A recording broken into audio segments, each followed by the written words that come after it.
பகுதி 3.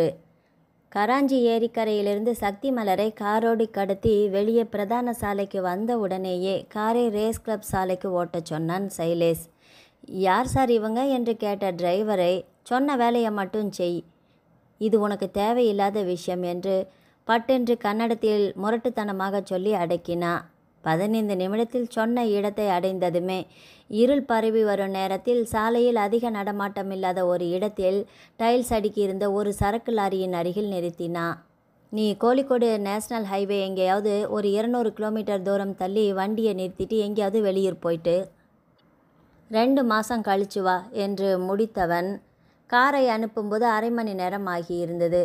ஒரு நாள் கார் ஓட்டுவதற்கு 20,000 ரூபாயோடும் இந்த விலை உயர்ந்த காரில் சுற்றக்கூடிய பல உதிரி பாகங்களை எடுத்து விற்றால் கூட பல லட்சங்கள் சுலபமாக கிடைக்கும் என்ற உற்சாகத்துடனும் கிளம்பியவனுக்கு 1 மணி நேரத்தில் செக் போஸ்டில் காவல்துறையினரிடம் மாட்டிக்கொள்வோம் என்றோ காவல் நிலையத்தில் போலீஸ் கவனிப்பு சராமரியாக கிடைக்கும் என்றோ தெரியவில்லை.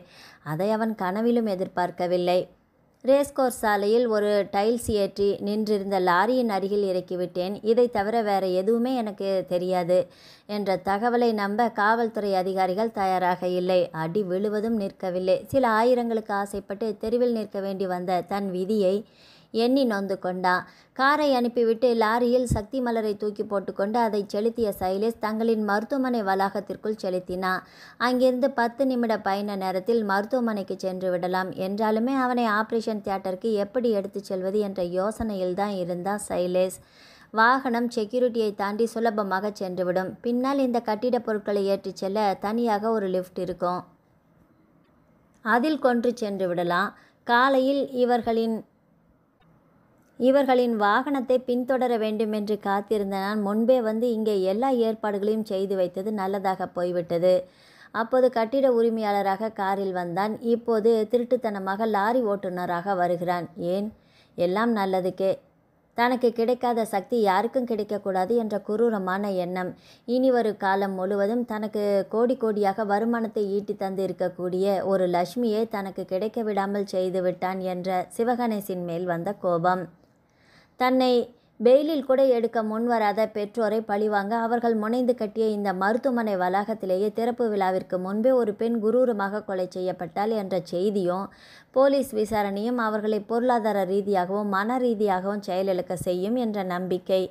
இந்த 3 காரணங்களுடன் சக்தி உடலில் இருந்த இதயம், கல்லீரல், நுரையீரல், சிறுநீரகம், இரத்த குழாய்கள், கண்கள் என எத்தனையோ உறுப்புகள் பல லட்சங்களை கள்ள சந்தையில் பெற்றுத்தரும் என்பதையும் சேர்த்து கொள்ள சைலேஷ் அந்த முடிவை எடுத்தான்.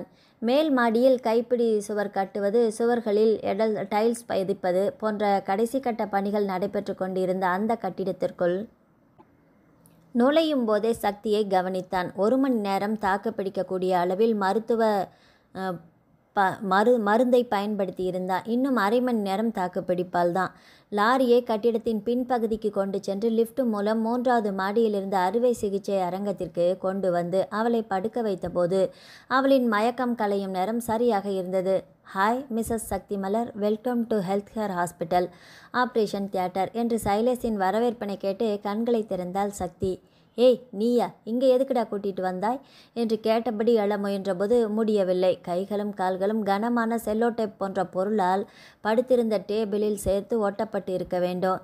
கண்கள் அலைப்பாய அது அறுவை சிகிச்சை அரங்கம் என்பது சுற்றிலும் இருந்த மருத்துவ உபகரணங்களாலும் சக்தி வாய்ந்த விளக்குகளிலிருந்தும் தெளிந்தது. டாவா, மரியாதை ரொம்ப தேயுது மேடம். பரவாயில்ல, குற்றம் செய்ததாக கைது செய்யப்பட்டவனுக்கு மரியாதை தேவையில்லை தான். ஆனால் உங்களுக்கு ரொம்ப அவசியம். ஏன் என்று கேட்கிறீர்களா? உங்களை நான் தியாகியாக்கப் போகிறேன். எப்படி என்று கேட்கிறீர்களா? உங்களுக்கு ரொம்ப பிடித்த நல்ல அறிமுகமான வழியில் தான். நீங்கள் எல்லாருக்குமே தினமும் ஒரு நாளைக்கு 3 முறை உங்கள் டிவி மூலமாக வாய் வலிக்காமல் சொல்லிக்கொண்டே இருக்கிறீர்களே, அதே வழிதான், உடல் உறுப்பு தானம் என்று அவன் நிதானமாக சொல்ல அவள் அதிர்ந்தாள். இங்கிருந்து தப்பிக்க அல்லது தான் இங்கே இருப்பதை சிவாவிற்கு சொல்ல என்ன வழி இருக்கிறது என்பதை ஆராயும் முயற்சியில் ஈடுபட்டாள் சக்தி. ஃபோன் இல்லை, கடிதம் எழுத கைகள் ஃப்ரீயாக இல்லை, பொருட்களை தூக்கி எறிய ஜன்னலும் அருகில் இல்லை. என்ன மேடம், நான் இங்கே பேசிட்டே இருக்கிறேன், நீங்கள் எங்கேயோ பராக்கு பார்த்துட்டு இருக்கிறீங்க. சும்மா டிவியில் வாயா சொன்னால மட்டும் போதுமா? அதை இன்று நான் உங்களுக்காக செயல்படுத்த போகிறேன்.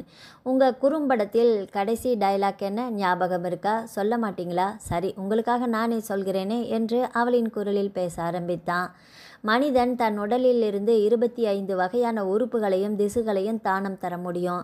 மனிதனின் மறைவிற்கு பின் மண்ணோடு மண்ணாக மக்கிப்போகும் கண்ணின் வெளித்திரை, எலும்பு, எலும்பின் மஜ்ஜை, இரத்த நாளங்கள், தோல், இதயம், இதயத்திலுள்ள வால்வுகள், கணையம், கல்லீரல், நுரையீரல் போன்ற அனைத்தையுமே தானமாக தரலாம்.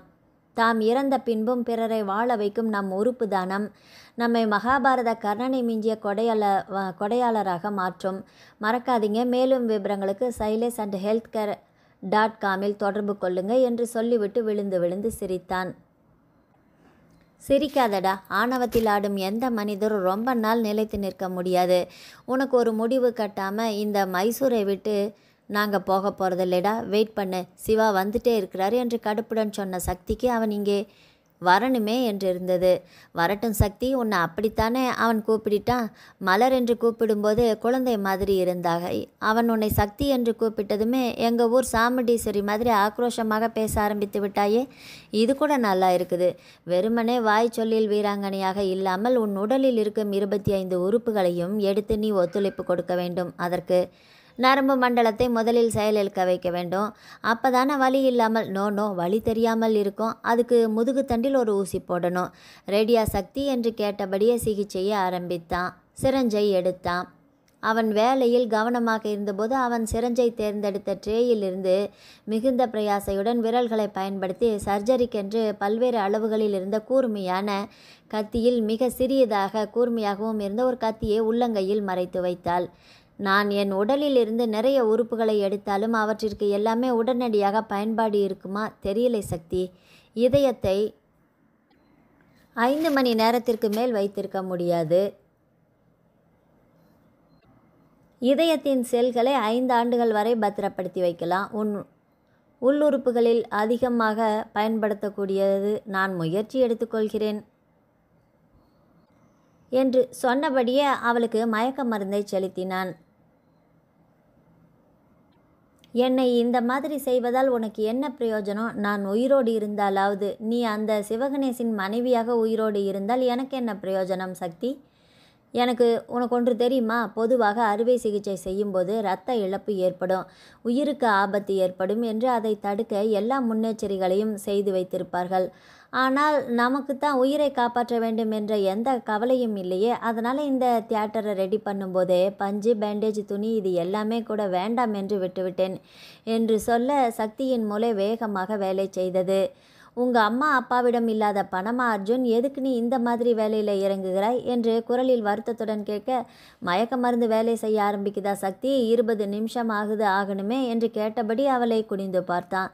என்ன இருந்தாலும் நான் உன்னை என் வாழ்க்கை துணையாக ஏற்க முன் வந்தேன் இல்லையா என்று கேட்க அவன் வியப்புடன் அவள் படுத்திருந்த டேபிளில் தன் கையை வைத்து ஊன்றியபடியே மேலும் குனிந்தான். நீ என் மனைவியாக இருந்திருந்தால் மருத்துவத்துறையில் நான் பணத்திலும் புகழிலும் ஓஹோ என்று வந்திருப்பேன். அந்த பேச்சு பற்றாக்குறைக்கு உங்கள் அப்பா இவனை துப்பு துலக்க விட்டு என்னுடைய எதிர்கால வாழ்க்கையையே கிரிமினல் முத்திரை குத்தி நாசமாக்கி விட்டாரே. நீ இல்லை என்றால் அது உங்கள் அப்பாவுக்கு மரணடியாக இருக்குமில்ல. காத்திருந்தவன் பொண்டாட்டியை அடிச்சிட்டு போன நேற்று வந்த சிவகணேசிற்கு நல்ல பாடமாக இருக்கும். அம்மா என்று வீரமாக வசனம் பேசிக்கொண்டு இருந்தவனின் வலது கரத்தில் சுரீர் என்று கீறியதை உணர்ந்து வலது கை வேகமாக உதறியபடியே இழுத்தான். தான் படுத்திருந்த இடத்திற்கு அருகே கைகளை வைத்து சற்றே குனிந்து நின்று அவளிடம் வீரவசனம் பேசி கொண்டிருந்தவனின் கையையே பார்த்து கொண்டிருந்த சக்தி ஒரு பொருத்தமான தருணத்தில் தன் முழு பலத்தையும் விரல்களுக்கு கொண்டு வந்து உள்ளங்கையில் மறைத்திருந்த அறுவை சிகிச்சை செய்யும் கத்தியை பயன்படுத்தி அவனின் வலது மணிக்கட்டில் மிக ஆழமாக அழுத்தி நரம்புகளை அறுத்திருந்தாள். பொம்பளையாடி, நீ இப்படி பேசிட்டு இருக்கும்போதே கையை அறுத்து விட்டாயே என்று அலறியவன் அவசரமாக மருத்துவ ட்ரேயை அலசினான். நீ நல்லவனாக இருக்கும் வரைக்கும் உன் பெண் நல்லவனாக இருப்பாள். நீ அசுரனாக மாறினால் பெண்ணை அழிக்கும் சக்தியாக மாற, உன்னை அழிக்கும் சக்தியாக மாற ரொம்ப நேரம் ஆகாதுடா. நான் செத்தாலும் பரவாயில்லை. உன்னை மாதிரி ஒரு ஆள் உயிரோடு இருந்த உலகத்தில் இருக்கக்கூடாது. நான் டாக்டருக்கு படிக்காமல் இருக்கலாம் தான் நிறைய டாக்டர்களுடன் பழகிய அனுபவம் எனக்கு இருக்குது. மணிக்கட்டு நரம்பினை தேர்ந்தெடுத்திருக்கிறேன். வலது கையில் உன்னால் தனியாக இருக்கும்போது இறுக்கமாக கட்டும் போட முடியாது. இரத்தத்தை துடைக்க பஞ்சும் பேண்டேஜ் துணியும் கூட இல்லை என்று சொன்னாயே, இரத்த கசிவு நிற்காது. மெல்ல மெல்ல நீ நரகம் போய் சேரலாம் என்று உறுதியாக சொன்னவளின் உணர்வும் மெல்ல மெல்ல மறைந்து கண்கள் செருக ஆரம்பித்தது. வலது மணிக்கட்டின் மிக முக்கியமான நரம்பில் ஆழமான காயம் என்பதை முதல் பார்வையிலேயே மருத்துவரான சைலேஸுக்கு ஊகிக்க முடிந்தது. அதனாலேயே தன் இதயத்தின் ஒவ்வொரு துடிப்பும் வெட்டப்பட்ட நரம்பிலிருந்து வேகத்துடன் குருதி வெளியேற அதை நிறுத்துவது அவசரம் என்று உணர்ந்து அதில் ஈடுபட்டான். இங்கிருந்து மருத்துவமனை செல்ல 4 கிலோமீட்டர் தூரம் இருக்கிறது. நடந்தால் மெயின் கேட்டை தாண்டி அடையவே 5 நிமிடம் ஆகிவிடும். வாகனம் வேண்டும். இந்த காயம்பட்ட கையுடன் அத்தனை பெரிய லாரியையும் ஓட்ட முடியாது. இவளை இங்கேயே விட்டுட்டு போகவும் வழியில்லை. வேறு என்ன செய்வோம் என்று யோசிக்க அதிக நேரமும் இல்லை. 15-20 நிமிடங்களுக்குள் இந்த இடத்தில் தையல் போடாவிட்டால் உயிர் போவது 90% நிச்சயம் என்பது புரிய அவள் எக்கேடோ கெட்டு போகட்டும் என்று தன் உயிரை காப்பாற்றும் முயற்சியில் ஈடுபட்டான். காயமில்லாத இடது கையையும் பற்களையும் பயன்படுத்தி கர்ச்சிப்பை வைத்து கட்டி வலது கையில் பெருகிய உதிரப்போக்கை கட்டுப்படுத்த முயன்றான் சைலேஸ். அவன் சக்தியை தற்காலிகமாக மறந்துவிட்டு தன் வேலையில் முனைப்பாக இருந்தபோது அந்த அரங்கத்தின் கதவு திறக்கப்பட்டு தன்னை வேறுபுறம் தள்ளி சக்தியை பார்க்க மேஜைக்கு தாவி சென்ற சிவகணேசை பார்த்ததும் அவனுக்கு ஒன்றுமே புரியவில்லை. இவன் எப்படி இங்கே வந்தான்? அவனை தொடர்ந்து வந்த காக்கி சிறுடை அணிந்த காவல்துறையினரை பார்த்தது மேலும் மிரண்டான். ஏற்கனவே கையில் பட்ட காயத்தால் பலவீனமான உணர்ந்ததோடு பெயிலில் வெளிவந்து இருக்கும் இந்த சமயத்தில் இப்படி கையும் களவுமாக காவல்துறையினரும் பிடிபடுவோம் என்பதை எதிர்பார்க்காததால் அவனுக்கு தலை சுற்றி மயக்கமே வந்தது. ஆனாலும் அத்தனை கெட்டதிலும் ஒரு நன்மையாக தன் உயிர் எப்படியும் காப்பாற்றப்பட்டுவிடும் என்ற நம்பிக்கை அவன் மனதில் துளிர்விட்டது. அந்த அறுவை சிகிச்சை அறையை பார்த்ததுமே சிவாவுக்கு பகீர் என்றது. கடவுளே, ஒரு நேர்மறை எண்ணங்கள் இல்லாத கொடூரமான ஒரு மருத்துவமனையிடம் 2 மணி நேரத்திற்கும் கூடுதலாக அவள் இருந்திருக்கிறாள். அவளை என்ன பண்ணியிருக்க கூடுமோ என்று சற்று முன்னால் கற்பனை கூட பண்ண முடியாத அளவு கலங்கிய அனைத்துமே நினைவில் வர ஒரு வினாடி உயிரே போனது போல துடித்து போனான். 3 மாடிகளையும் வினாடிகளில் ஏறி கடந்து ஓடி வந்தவனுக்கு அந்த சில அடிகளை கடந்து கதவை திறந்து உள்ளே பார்க்க மனம் பதறியதில் கால்கள் பின்னி கண்களை இருட்டி கொண்டு வந்தது. ஹலோ, என்ன சார் இங்கே நின்னுட்டீங்க என்று காவல்துறை அலுவலரின் குரலில் மீண்டு அவசரமாக அவரை முந்தி கொண்டு பாய்ந்து சென்று அறுவை சிகிச்சை அரங்கத்திற்குள் நுழைந்தான். சக்திக்கு என்ன ஆகியிருக்குமோ என்று இதயம் துடிக்க பதறி ஓடி வந்தவனுக்கு தன்னுடைய வலது கையில் பெருக்கி வழிந்து கொண்டிருந்த இரத்தத்தை நிறுத்த தன் இடது கையையும் வாயையும் பயன்படுத்தி தன் கர்ச்சிப்பால் கட்டுப்போட முயன்ற சைலேஸை பார்த்ததும் முதல் வினாடி திகைத்தான். ஆனால் அடுத்த வினாடி அவனை ஓரமாக தள்ளிவிட்டு பாய்ந்து சென்று மேஜையில் படுக்க வைக்கப்பட்டிருந்த சக்தி மலரை ஒரே வினாடியில் 3 முறை மேலும் கீழுமாக ஆராய்ந்த பின்னோ அவளிடம் எந்த காயத்தையுமே காண முடியவில்லை. அவளிடம் சுய நினைவில்லை. சக்தி இங்கே பாரு, நான் சிவா வந்திருக்கிறேம்மா, கண்ணை முழிச்சு பாருமா. சக்தி, என்னாச்சுடா உனக்கு ஒன்றும் இல்லையே, நான் வந்துட்டேன், இனி உன்னை விட்டு எங்கேயும் போக மாட்டேன், உன் கூடவே இருக்கேன், உனக்கு ஒன்றும் ஆகாது என்று அவளின் கன்னத்தில் தட்டி அவளை விழிக்க வைக்க தீவிரமாக முயன்றான். மிஸ்டர் சிவா, அவங்க மயக்கமாக இருக்காங்க, இங்கே நேரம் கடத்துறதுல பிரயோஜனம் இல்லை, மருத்துவமனைக்கு கூட்டிகிட்டு போகலாம், தூக்குங்க என்று அதட்டி அவனை நிகழ்காலத்திற்கு வரவழைத்தார். அடுத்த 20 நிமிடங்களில் வாகனம் காவல்துறை அலுவலகத்தின் துணையும் இருந்ததால் அதிக இரத்தம் வெளியேறியதால் போகும் வழியிலேயே நினைவை இழந்துவிட்ட சைலேஸ் ஏற்கனவே மயக்க நிலையில் இருந்த சக்தி மலர் இருவருக்குமே தாமதம் எதுவுமின்றி மருத்துவமனையில் சிகிச்சை ஆரம்பிக்கப்பட்டது. அவங்களுக்கு இப்போ எப்படி இருக்குது, எப்போது விழிப்பாங்க என்று அவளுக்கு சிகிச்சை அளித்த மருத்துவரிடம் அவளை சேர்த்த வினாடி முதல் இதுவரை அரை மணி நேரத்தில் 100 முறையாவது கேட்டுவிட்டான் சிவா. அவங்க நாடி துடிப்பு சீராக தான் இருக்குது, மயக்க மருந்து செலுத்தி இருக்கிறதால நினைவில்லாமல் இருக்கிறாங்க. அவங்க உடலில் என்ன மருந்து செலுத்தப்பட்டுள்ளது என்பதை கண்டறிய இரத்த பரிசோதனைக்கு அனுப்பி விஷம் இல்லை என்பது உறுதிப்படுத்தியாச்சு. மாற்று மருந்து செலுத்த வேண்டிய அவசியமே இல்லை. மயக்க மருந்தின் வீரியம் 3-4 மணி நேரத்தில் வலுவிழந்துவிடும். அதுவரையில் அவங்க இதய துடிப்பு இயல்பாக இருப்பதை உறுதி செய்ய கருவிகள் பொருத்தி இருக்கிறோம், பயப்பட எதுவும் இல்லை என்று சொல்ல அவரின் கையை பற்றி தன் கண்ணில் ஒற்றிக்கொண்டான் சிவா. சாரி டாக்டர், நான் ரொம்ப உங்களை தொந்தரவு பண்ணுகிறேன் என்று எனக்கே தெரியுது, ஆனால் என்று தடுமாறியவனை தோளில் தட்டி ஆறுதல் படுத்திவிட்டு நகர்ந்தார் மருத்துவர். மீண்டும் மனைவியின் அருகில் அமர்ந்து படுத்திருந்தவளை நோக்கி குனிந்து அவளின் கன்னத்தை வருடி கொடுத்தவனுக்கு அவள் நினைவில்லாமல் படுத்திருப்பதை பார்க்க பார்க்க மனம் உருகி கண்ணில் நீர் கசிந்தது.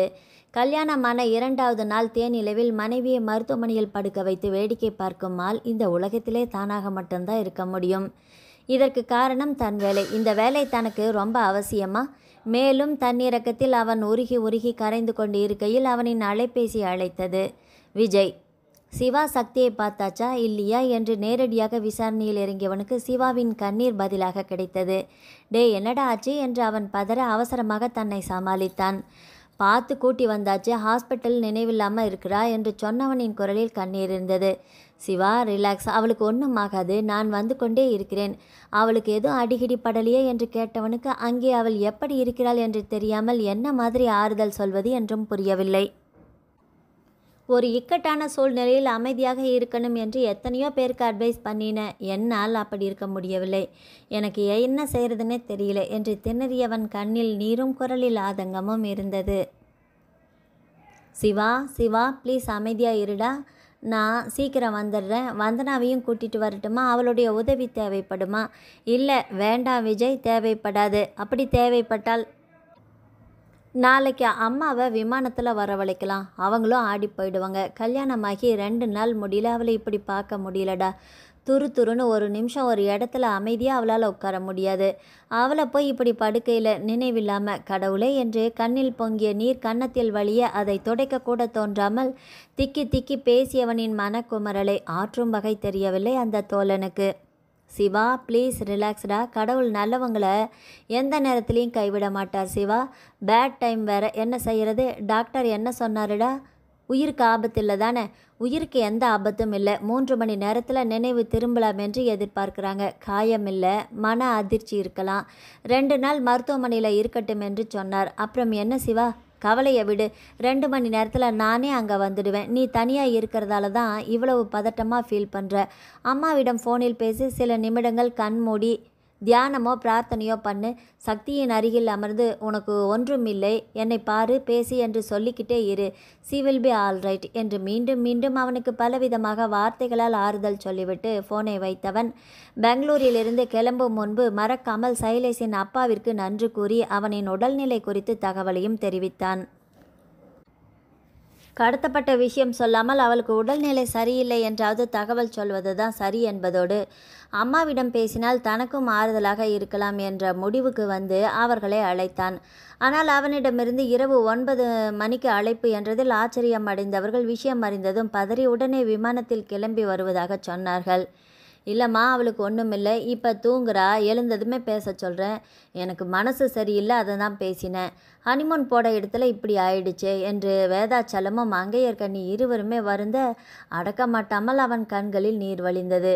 கணேஷ், டேய் என்னடா இது, சின்ன குழந்தை மாதிரி, அவளுக்கு ஒன்றும் ஆகாதுடா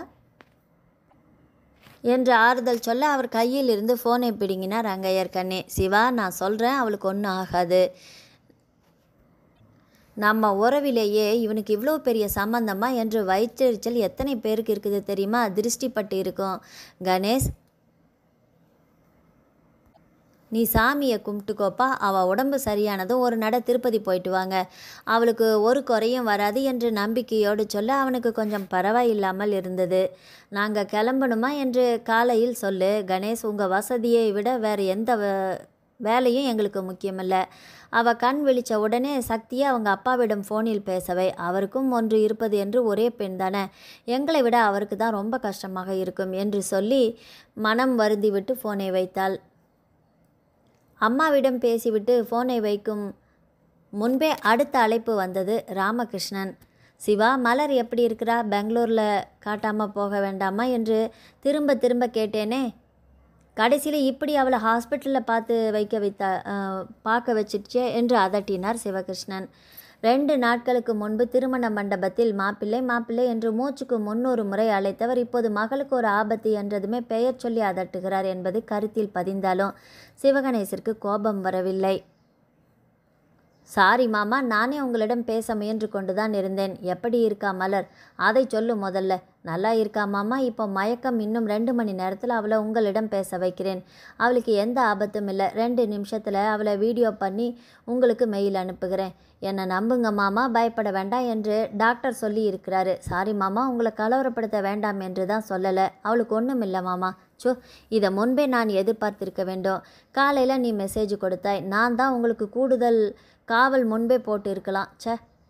இப்போ கவலைப்பட்டு ஒன்றும் இல்லை மாமா. உங்களுக்கு எவ்வளவு வருத்தம் இருக்கோ அதை விட கூடுதலாக, இல்லை என்றாலுமே அதே அளவு வருத்தம் எனக்கும் இருக்கு மாமா. ப்ளீஸ் தைரியமாக இருங்க. அப்பப்போ பேசிகிட்டே இரு. நான் இப்போது ஃப்ளைட் இருக்கா என்று பார்க்குறேன் என்று சொல்லிவிட்டு ஃபோனை ராமகிருஷ்ணன் வைத்த பிறகுதான் தன் மனநிலையில் முந்தைய ஃபோன் பேசியதற்கும் இப்போதைய பேச்சிற்கும் இடையில் இருந்த வித்தியாசமே புரிந்தது. முதலில் சிவாவிடம் பேசும்போது தன்னை புரிந்து கொண்ட சக தோழன் என்ற நம்பிக்கையில் உணர்வுகள் அப்படியே வெடித்து கிளம்பியது.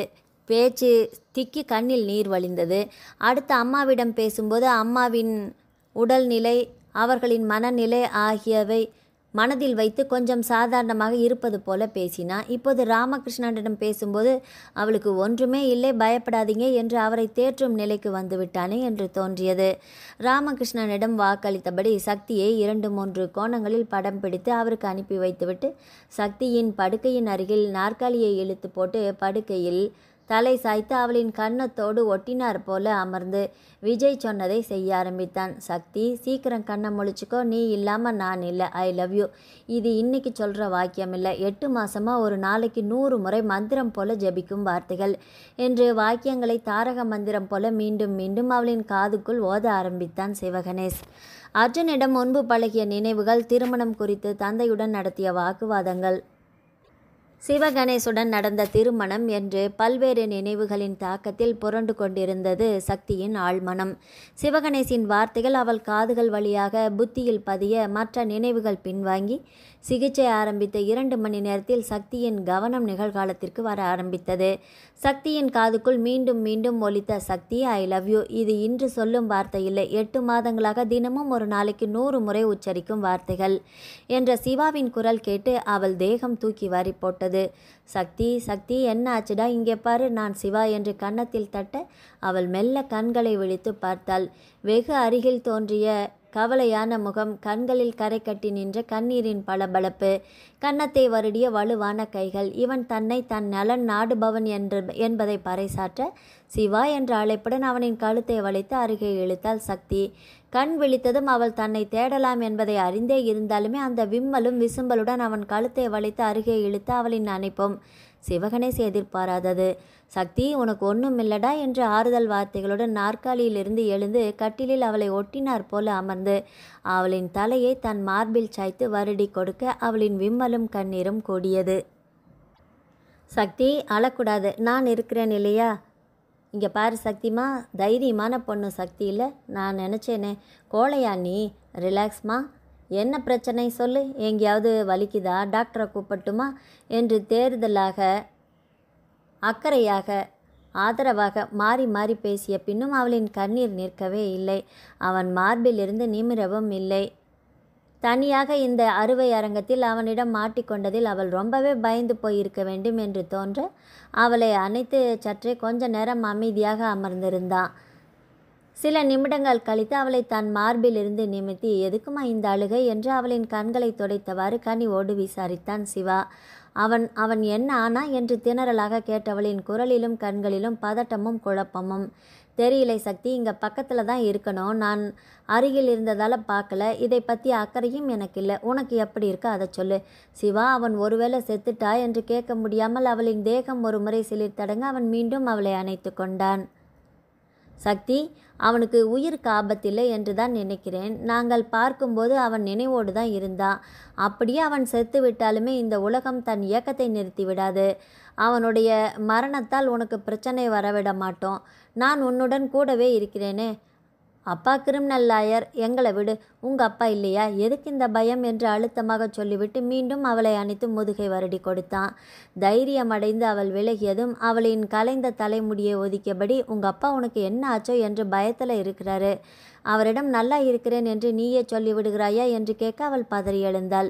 ஏன் அவர்களிடம் சொன்னீங்க? பாவம் பயந்து இருப்பாங்களே என்று கேட்டபடி பாதி படுக்கையில் இருந்தவள் எழுந்து அமர்ந்தாள். சொல்லாமல் எப்படி இருக்க முடியும் சக்தி? இன்று 2 மணி நேரத்தில் கண்டுபிடித்து விட்டோம். உனக்கு ஒன்றும் இல்லை என்பதால் பேசலாம். எதிர்பாராத விதமாக ஏதாவது ஆகியிருந்தால் என்ற அந்த நினைவையே தாங்க முடியாமல் பயத்தில் உடல் செலுத்தவன் ஃபோனில் ராமகிருஷ்ணனின் எண்களை அழுத்தி அவளிடம் நீட்டினான். எப்படி இருக்கா மலர் என்று தலைவால் எதுவுமின்றி முதல் ரிங்கிலேயே எடுத்து வேகமாக விசாரித்த அவரின் அன்பை நினைத்து அவளுக்கு நெகிழ்வாக இருந்தது.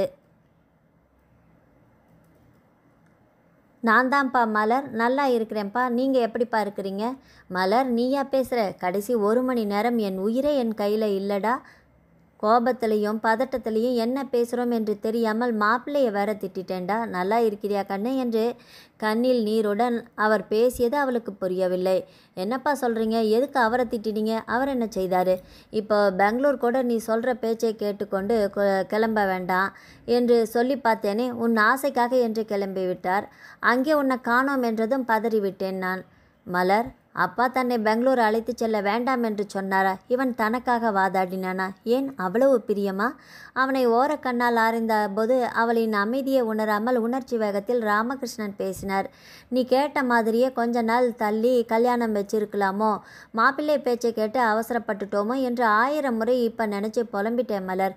இப்போ உன் குரலை கேட்டதையுமே எனக்கு நிம்மதியாக இருக்குது. நீ நல்லா இருக்கியா மலர்? எங்கேயும் அடிப்படலையே என்று அக்கறையுடன் விசாரித்தார். கல்யாணத்துக்கு அவசரப்பட்டது சிவகணேசா.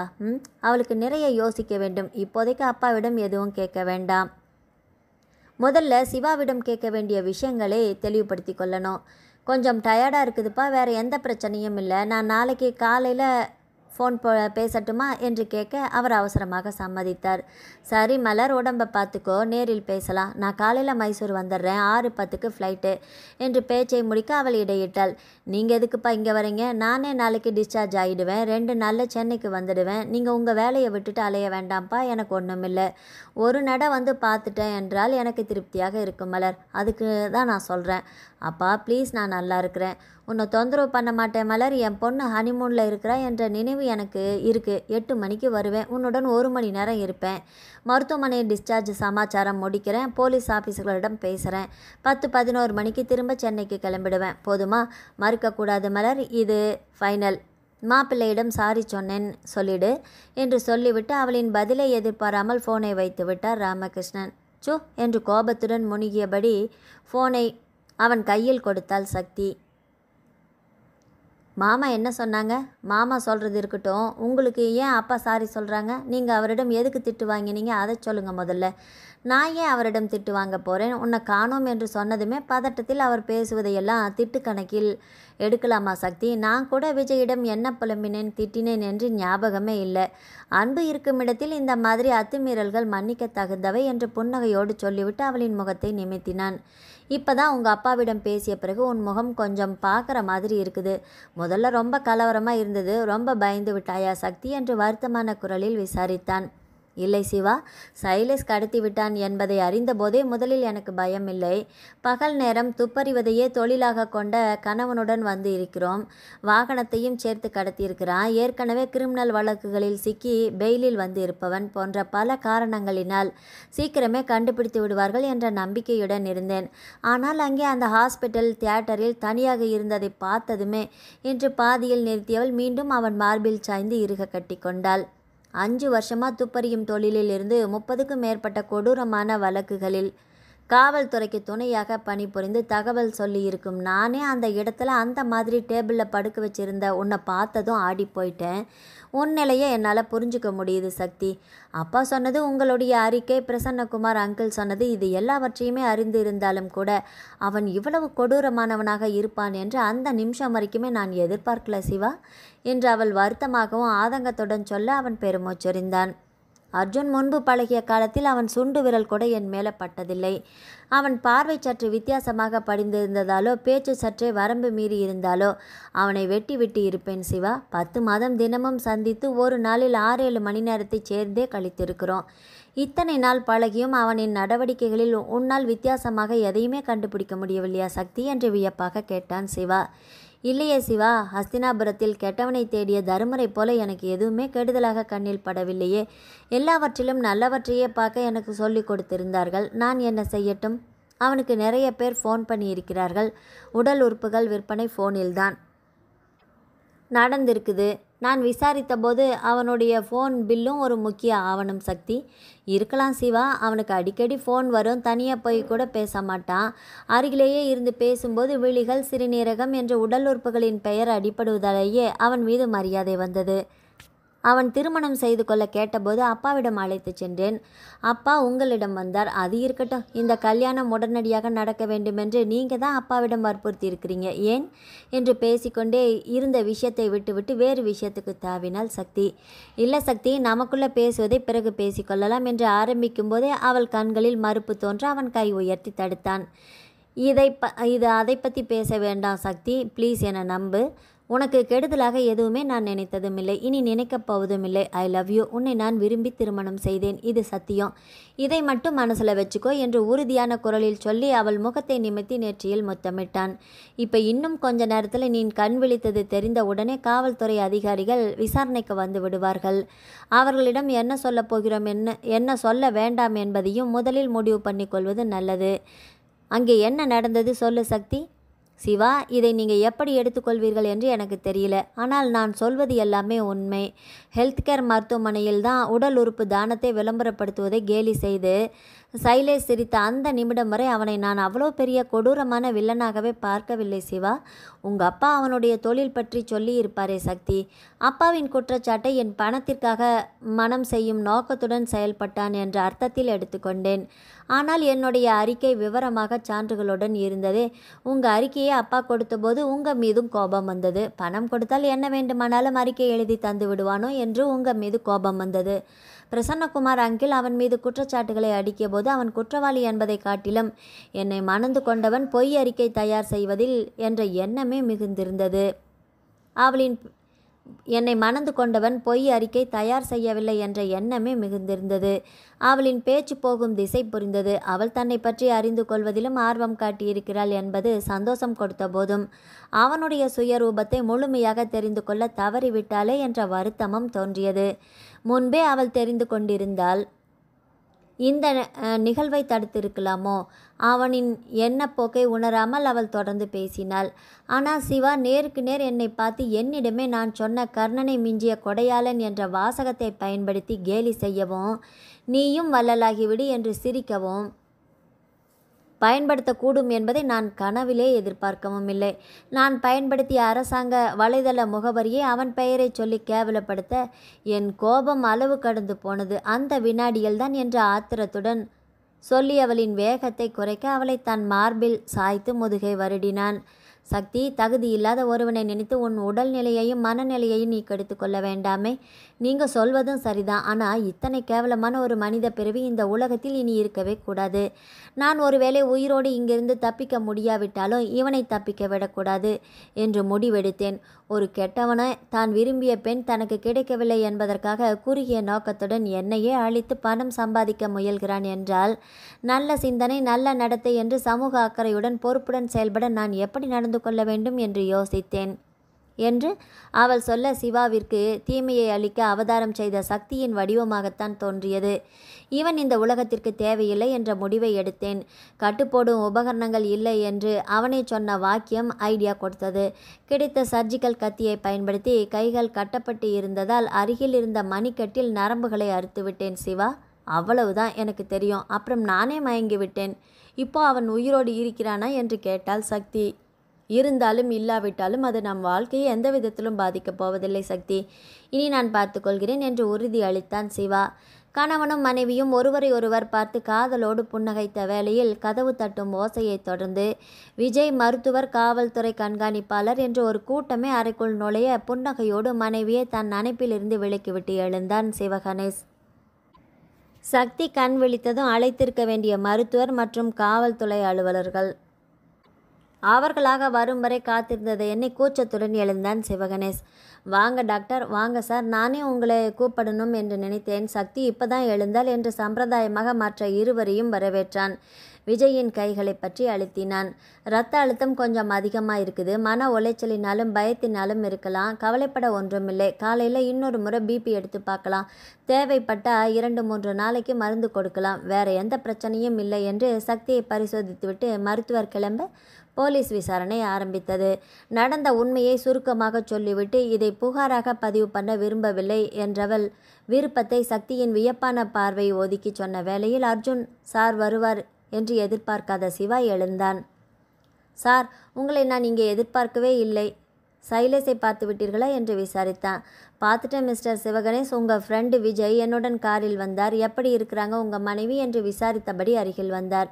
இப்போ பரவாயில்ல அங்கிள் என்று ஏற்கனவே சில முறை ஃபோனில் பேசியிருந்த பழக்கத்தில் நட்பாகவே சக்தி சொல்ல அவளின் தலையை வருடி சொல்ல சிவாவிற்கு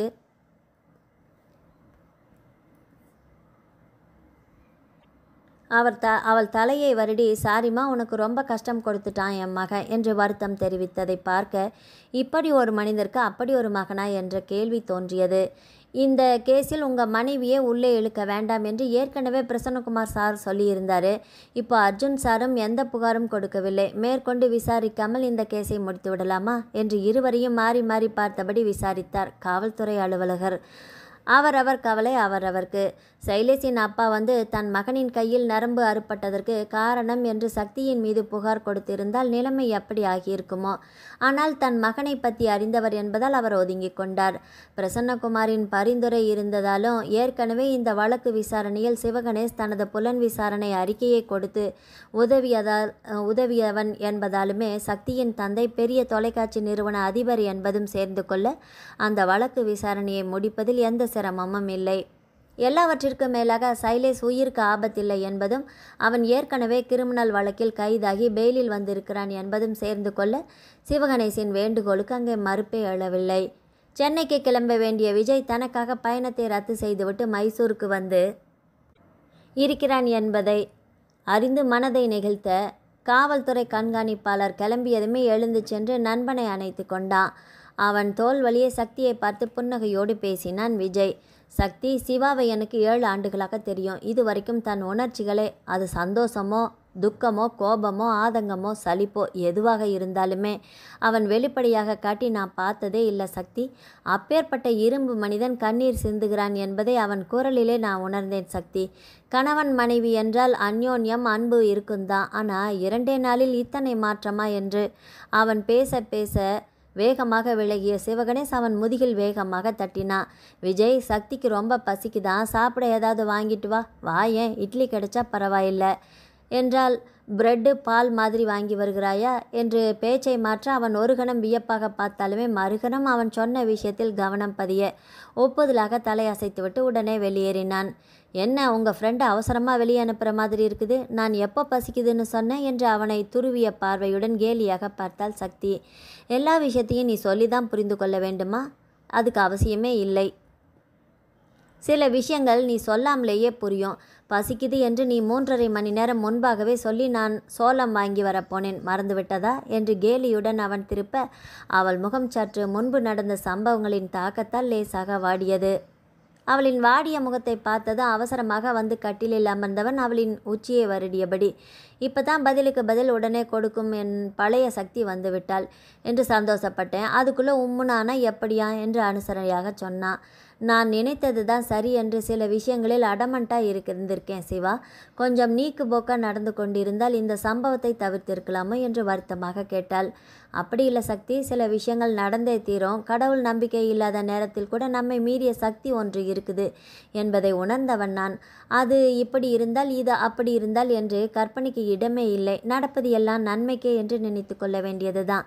இருந்தாலும் நான் என்று மீண்டும் வருத்தமாக ஏதோ சொல்ல முயன்றவளின் முகத்தை நிமிர்த்தி கண்களை நேராக பார்த்தான்.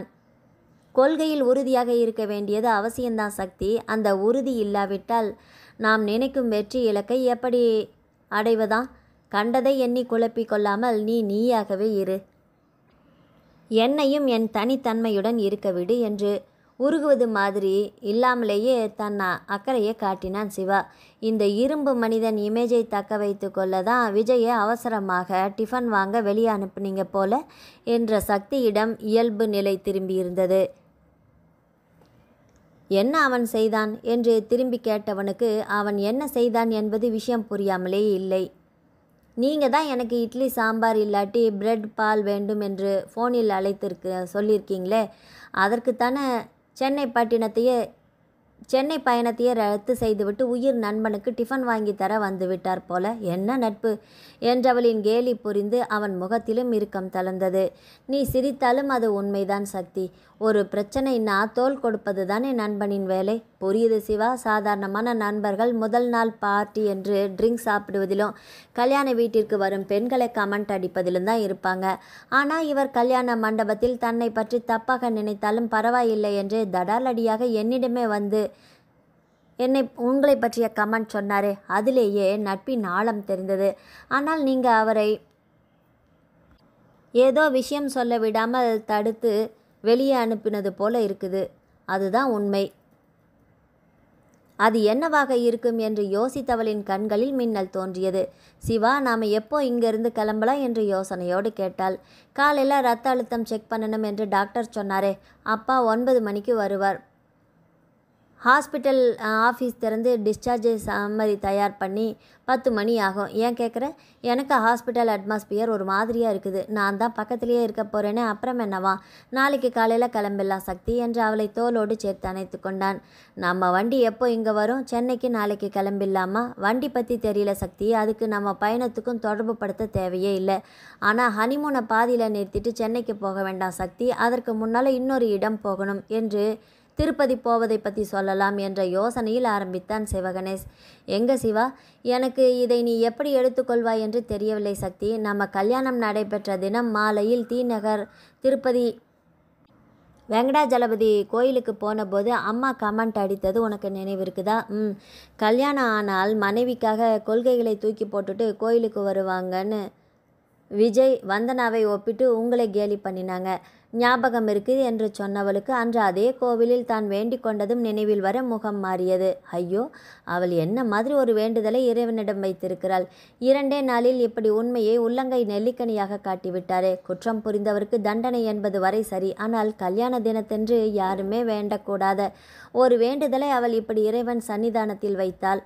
அன்றைய மனநிலையில் தப்பாக தோன்றவில்லை. ஆனால் 2 நாளில் நிலைமை தலைகீழாக மாறும் என்று எதிர்பார்க்கவே இல்லையே. நாளை என்ன நடக்கும் என்று நமக்கு தெரியாது சக்தி. வார்த்தைகளை அள்ளி கொட்டாதே என்று அதையும் இவனே சொல்லியிருக்கிறான். கடவுளே, மனிதர்களிடம் பொய் சொல்லலாம், இறைவனிடம் கொடுத்த வாக்கை என்ன செய்வது? என்னதான் நன்றாக பேசினாலும் சாஸ்திர சம்பிரதாயங்களில் நம்பிக்கையுள்ளவர்கள் என்பது கல்யாணம் நடந்த விதத்திலேயே தெரிந்ததே. அவனுக்காக நம்பிக்கை இல்லை என்றாலும் கூட பெற்றோர்களின் விருப்பத்தையும் எண்ணங்களையும் மதிப்பவன் இந்த மாதிரி நான் ஒரு வேண்டுதல் வைத்தேன் என்று சொன்னால் அவன் என்ன நினைப்பான்? இந்த நிலைமையை எப்படி சமாளிக்கப் போகிறாள்? தன்னையும் மீறி மேலே யோசிக்க முடியாமல் குழம்பி தலையணையில் சரிய பதறினா. சக்தி, என்ன ஆச்சு? டாக்டரை கூப்பிடவா? வேண்டாம், கொஞ்சம் டயர்டாக இருக்குது, தூங்குறேன் என்று முணுமுணுத்து விட்டு தூக்கம் வரவில்லை என்றாலுமே கண்களை மூடிக்கொண்டாள். பால் மட்டுமாவது கூடி சக்தி என்று விஜய் வாங்கி வந்திருந்த பாலை வற்புறுத்தி புகட்ட முயன்றவனை மறுக்க முடியாமல் குடித்துவிட்டு மீண்டும் படுத்துக்கொள்ள சிவா யோசனையில் ஆழ்ந்தான். இவ்வளவு நேரம் நன்றாக பேசி கொண்டிருந்து விட்டு மடக்கி பேசி கேலி எல்லாம் கூட செய்துவிட்டு திடீரென்று திருமண நாள் பற்றி பேசியதுமே படுத்து கொண்டதற்கு என்ன காரணமாக இருக்க முடியும் என்று யோசித்தவனுக்கு மண்டை காய்ந்தது. உண்மையிலேயே அவளுக்கு களைப்பாக இருந்திருக்கும் என்று மனதை தேற்றி விஜயின் அருகில் வந்தான். சாரி விஜய், உன்னிடம் ஏற்கனவே சக்தி பற்றி சொல்லலை என்று வருத்தப்படாத. முதல்ல நானே என் அளவில் தெளிவாக இல்லை. என் விருப்பத்தை நானே இன்னும் சக்தியிடம் சொல்லவில்லை. அதுதான் நீ ஏதாவது சொல்லிவிடக்கூடாது என்று உன்னை வெளியே அனுப்பினேன். சாரிடா. சாரி எல்லாம் தேவையில்லடா சிவா. இது உன்னுடைய பர்சனல் விஷயம். நீ முடிவு பண்ணுவது தானே சரி. புரிந்து கொண்டதற்கு தேங்க்ஸ் விஜய். சென்னைக்கு கூட போக வேண்டிய ஆள் இங்கே வந்து நிற்கிறாய். அதனால் என்ன சிவா, ஒரு அவசரத்துக்கு ஒருத்தருக்கு ஒருத்தர் ஆதரவாக இல்லாமல் அப்புறம் என்ன ஃப்ரெண்ட்ஷிப் வேண்டி கிடக்குது? எனக்கும் ஒன்றுமே வேலையும் அங்கே முக்கியமானது இல்லை. சக்தியோட அப்பா நாளைக்கு காலையில் இங்கே வரார் இல்லையா, அவருடனே உன் அம்மாவும் விமானத்தில் வராங்க. அதனால் நாங்கள் 3 பேருமே நாளை பிற்பகல் காரில் கிளம்புகிறோம். அம்மாவா? நான் தான் வேண்டான்னு சொன்னேனே. நானும் சக்திக்கு ஒன்றுமில்லைன்னு சொல்லி பார்த்துட்டேன்ப்பா, கேட்கல. அம்மா சக்தியிடம் ஏதோ பேசணும் என்று நினைக்கிறாங்க போல, என்னவோ. அதனால் பரவாயில்ல, வந்து பார்த்துட்டு போகட்டும் என்று விட்டுவிட்டேன் என்று விஜய் முடிக்க, அம்மா சக்தியிடம் என்ன பேச வேண்டுமென்று சொன்னார் என்று மேலும் குழம்பினா. சிவகணேஷ், சக்தி மலர் இருவருமே அவரவர் யோசனையில் மூழ்கியிருக்க, மறுநாள் காலை 8:30 மணிக்கு மருத்துவமனைக்கு ராமகிருஷ்ணனும் அங்கையர்கண்ணியும் வந்து சேர்ந்தார்கள். மலர், எனக்கு இருப்பது நீ ஒரே ஒரு பொண்ணுடா. உனக்கு ஒன்று என்றால் என்னால் தாங்க முடியல மலர். அதனால் நீ கொஞ்சம் உன்னை சுற்றி இருக்கும் நிலையை உணர்ந்து கொஞ்சம் பொறுப்பாக நடந்துக்கணும் கண்ணு. உனக்கு ஒரு பிரச்சனை என்றால் கஷ்டமாக இருக்காதா மலர்? நான் நேற்று மாப்பிள்ளையை கூட கண்டபடி பேசிட்டேன் என்று மகளை விசாரிக்க, அதே நேரத்தில் கணவனின் பேச்சை கேட்டு நடந்து கொள் என்று அறிவுரையும் சொல்ல மறக்கவில்லை. ராத்திரி கணேஷ் ஃபோன் பண்ணினதில் இருந்து எனக்கு மனசே சரியில்லை சக்தி. மற்றவங்க இந்த மாதிரி ஒரு அசம்பாவிதம் நடந்ததுக்கு என்ன காரணம் சொல்லுவாங்களோ எனக்கு தெரியல. ஆனால் எனக்கு தெரிஞ்ச காரணம் ஒன்று இருக்குது. அதை கணேஷ் ஒத்துக்கொள்ள மாட்டான். நீ எனக்கு ஒரு உதவி செய்யணும் சக்தி. இது கணேஷுக்கு பிடிக்காமல் இருந்தால் கூட எனக்காக, என் மன நிம்மதிக்காக நீ இதை செய்யணும் சக்தி என்று அவளின் கைகளை பற்றி கெஞ்சலாக கேட்டார் அங்கையர்கண்ணி. என்னால் முடிஞ்சால் கட்டாயம் செய்கிறேன். ஆனால் சிவாவுக்கு பிடிக்காமல் போகக்கூடிய விஷயமா அவரிடமே நீங்கள் சொல்லலாம் இல்லையா என்று தயக்கத்தோடு கேட்டாள் சக்தி. ஏற்கனவே அவளே அவனிடம் ஒரு இக்கட்டான விஷயம் பேச வேண்டும். இதில் அத்தைக்கு இன்னொரு வாக்குறுதி கொடுக்க தயக்கமாக இருந்தது. சிவாவுக்கு ஏற்கனவே நான் சொல்லியிருக்கிறேன் சக்தி. அப்பா அவன் கேட்கல. அதனால தான் இந்த மாதிரி சோதனைகள் வந்துடுச்சோன்னு என் மனசை அடிச்சுக்குது சக்தி. என்ன விஷயம் என்று முதலில் சொல்லுங்க அத்தை. வந்து நீ என்னை தப்பாக எடுத்துக்கொள்ளக்கூடாது என்று மீண்டும் ஒரு முறை சொல்லி இடைவெளி விட்டு தொடர்ந்தார். சிவாவிற்கு 1 வருஷமாக 30 வருடம் கிட்ட பார்த்து அவனிடம் சொல்லி இவன் ஒத்துக்கொள்ளவே இல்லை. பெண்ணை ஃபோட்டோவில் கூட பார்க்க மாட்டேன் என்று அடம் பிடித்தவன். என்ன செய்வது என்று எனக்கே தெரியல. அதனால் எனக்கு தெரிந்த ஒரே வழி இறைவனிடம் வேண்டுகோள் வைப்பது தான். அவனுக்கு பிடிச்ச மாதிரி ஒரு நல்ல பொண்ணாக காட்டு. கல்யாணத்துக்கு உன் சந்நிதியிலேயே கல்யாணத்தையும் நடத்துகிறேன் என்று வேண்டிக் கொண்டேன். சொன்ன 15வது நாள் உங்கள் அப்பா என் வீட்டிற்கு வந்து விட்டார் சக்தி. என்னால் என் கண்ணையே நம்ப முடியல. கல்யாணம் திருப்பதியில் வைத்து கொள்ளலாம் என்று கேட்டபோது கணேஷ் உங்கள் அப்பாவிடம் சொல்லி மறுத்துவிட்டான். அவர் வசதிக்கு சென்னையில் நடத்துவது தான் நல்லதாக இருக்கும் என்று விட்டான். நேற்று ராத்திரியிலிருந்து எனக்கு ஒரே மண்டை கொடைச்சல். அதனால் நீ எனக்காக அவனிடம் திருப்பதிக்கு கூட்டிகிட்டு போக சொல்கிறேன். அங்கே போய் என்று மீண்டும் திணறினார் அங்கையர்கண்ணி. அதுவரை அவர் பேசுவதை கேட்டுக்கொண்டிருந்த சக்திக்கு பரபரப்பாக இருந்தது. தான் நினைத்த இக்கட்டான சூழலுக்கு இவர் தேர்வு சொல்லப் போகிறார் என்று உள்ளுணர்வு சொன்னது. அங்கே போய் என்ன செய்யணும் அத்தை என்று இதயம் படபடக்க கேட்டாள் சக்தி. தப்பாக நினைக்காம அங்கே திருப்பதி வெங்கடாஜலபதி சன்னிதானத்தில் இந்த திருமாங்கல்யத்தை கலட்டி உண்டியில் போட்டுட்டு அவர் சந்நிதியிலேயே இன்னொரு முறை கல்யாணம் பண்ணிக்கோங்க என்று அவர் சொல்லி முடிக்க அவரை பாய்ந்து அணைத்து கொண்டாள் சக்தி மலர். முற்பகல் முழுவதும் சிவகணேஷ் மற்றும் சக்தி மலரை சுற்றி உறவும் நட்பும் இருந்த போதிலுமே மதிய உணவிற்கு பின்னர் மூவரும் வாடகை காரில் கிளம்ப அவர்களை வழி அனுப்பிவிட்டு ஹோட்டல் அறைக்கு வந்தனர். என்ன, உங்கள் அத்தையோட ரொம்ப நேரமாக ரகசியம் பேசின மாதிரி இருந்தது என்று கேலியாக விசாரித்தான் சிவா. நாங்கள் மட்டும்தான் பேசினோமா? நீங்கள் கூட தான் உங்கள் மாமனார் காதில் குசு குசுன்னு பேசினீங்க. என்ன பேசுனீங்க என்று நான் உங்களை கேட்டேனா? அது மேன் ஸ்டாக் என்று விடலையா? அது மாதிரி பெருந்தன்மையோடு நீங்கள் ஏன் இருக்க மாட்டேங்கிறீங்க என்று புன்னகையோடு திருப்பினாள் சக்தி. முந்தைய தினம் இரவு முழுவதுமே தன் வேண்டுதல் தவறோ அதை யார் மனமும் காயப்படாமல் எப்படி நிறைவேற்றப் போகிறோமோ என்று குடைச்சலோடு இருந்தவளுக்கு ஒரு சுமூக தீர்வு சொன்ன அத்தைக்கு அவளால் முடிந்தது ஒரு கோவிலை கட்டியிருப்பாள் தான். அது முடியவில்லை என்பதால் அவர் கிளம்பும் வரை அவரின் முந்தானியை பற்றி அத்தை அது என்ன, இதை பாருங்க என்று பின்னாலேயே சுற்றி கொண்டிருந்தாள். அப்பாவும் கணவனும் கூட முன்னுரிமை பட்டியலில் பின்னால் சென்று விட்டார்கள். முன்தினம் இரவு இருந்த பதட்டத்தில் தேவையில்லாமல் அவனை கடிந்து கொண்டோம் என்பதை உணர்ந்து ராமகிருஷ்ணன் மருமகனை சுற்றி வந்து மகளின் நலம் குறித்த அக்கறையில் அப்படி பேசிவிட்டேன் என்று வெளிப்படையாக வார்த்தைகளால் மன்னிப்பு கோரவில்லை என்றாலுமே அதை அவனை உணர வைக்க எல்லா முயற்சிகளையும் எடுத்தார். அதை மீண்டும் நினைவு கூர்ந்த சிவா, எல்லாமே என் பெண்ணை பத்திரமா பார்த்துக்கோ, இன்னொரு முறை தொலைந்தால் நான் உன்னை தொலைத்து விடுவேன் என்ற எச்சரிக்கை தான், வேறென்ன என்று சிரிப்போடு சொன்னான். எங்கள் அப்பா உங்களை மிரட்டுறாராக்கும், அவரை நீங்கள் மிரட்டாமல் இருந்தால் போதாதா? பொய் சொன்னாலும் பொருத்தமாக சொல்லணும் மிஸ்டர் சிவகணேஷ் என்று சொன்னபடி கட்டிலில் சம்மணமிட்டு அமர்ந்து தலையணையை எடுத்து மடியில் வைத்து இடது கையால் கன்னத்திற்கு முட்டு கொடுத்து அமர்ந்தாள். அவள் தலையணையை மடியில் வைத்து அமர்ந்த விதம் அவன் கண்களையும் கருத்தையும் ஈர்த்தது. அவள் மடியில் படுக்க தோன்றிய ஆவலை அடக்கியபடி தானும் ஒரு தலையணையை மடியில் வைத்து வலது கையை கன்னத்தில் முட்டு கொடுத்து அவளை பார்த்தபடியே கட்டிலில் அமர்ந்து, நான் என்ன பொய் எப்போ யாரிடம் சொன்னேனாம் என்று விசாரித்தான். கொஞ்சம் முன்னாடி எங்கள் அப்பா உங்களை மிரட்டினார் என்று என்னிடம் சொன்னீங்களே, அது பொய் இல்லாமல் என்னவா? ஆசையாக வளர்த்த பொண்ணு கெஞ்சுவதை கூட கண்டு கொள்ளாமல் உங்கள் வார்த்தைகளுக்கு கட்டுப்பட்டு சீக்கிரமே கல்யாணம் செய்யலாம் என்பது போன்ற பெரிய பெரிய முடிவை எடுக்கிறார். நீங்கள் என்ன கதை விடுறீங்க என்று கேட்க அவன் விழிகளில் வெளிச்சம் வந்தது. இதற்கு எந்த பதில் சொல்வது என்று அவன் யோசிக்கும் முன்பே, சிவா, அடுத்த 10 நாள் உங்கள் ப்ரோக்ராம் எப்படி இருக்குது என்று தீவிரமான குரலில் கேட்டாள் சக்தி. கல்யாணத்தை முன்னிட்டு 15 நாட்களுக்கு எந்த வேலையுமே ஒத்துக்கொள்ளவில்லை. கல்யாணத்திற்கு முன்னால் 2 நாள், இப்போ இன்னும் 3 நாள் ஆகியிருக்கு. அடுத்து 10 நாளைக்கு ஃப்ரீ தான் நான். ஐ ஆம் ஆல் யூஸ் என்று கண் சிமிட்டி விட்டு, ஏன் சக்தி கேட்கிற என்று கேட்டபடி அவளின் புறம் சரிந்தான்.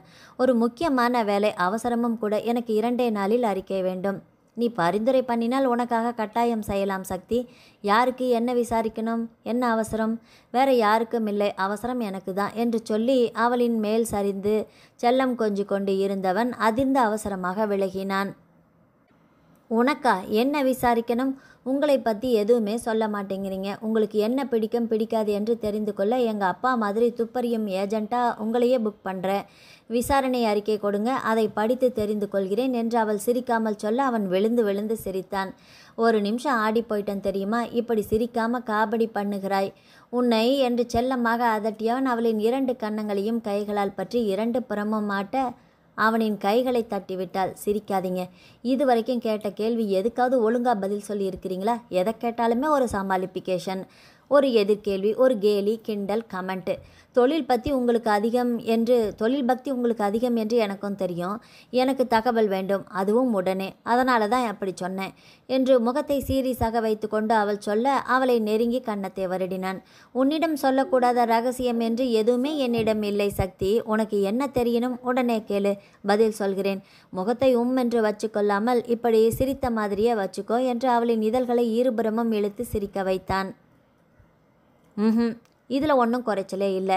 வேற எதில் குறைச்சலாம் என்று நானும் பேச்சை வளர்க்காமல், ஆனால் எனக்கு வேலை தான் முக்கியம், கேள்விகளை கேளுங்க மேடம் என்று கண் சிமிட்ட அவள் உதட்டை சுளித்து அழகு காட்டிவிட்டு தொடர்ந்தாள். விஜய் உங்களை இரும்பு மனிதன் என்று வர்ணித்தாரே, ஏன் என்று அவள் கேட்க அவன் சிரித்தான். இதுதான் இந்த உலகம் மகா சந்தேகமா? இதை நீ எப்போ கேட்டாய்? நான் உனக்கு பதில் சொல்லவில்லை.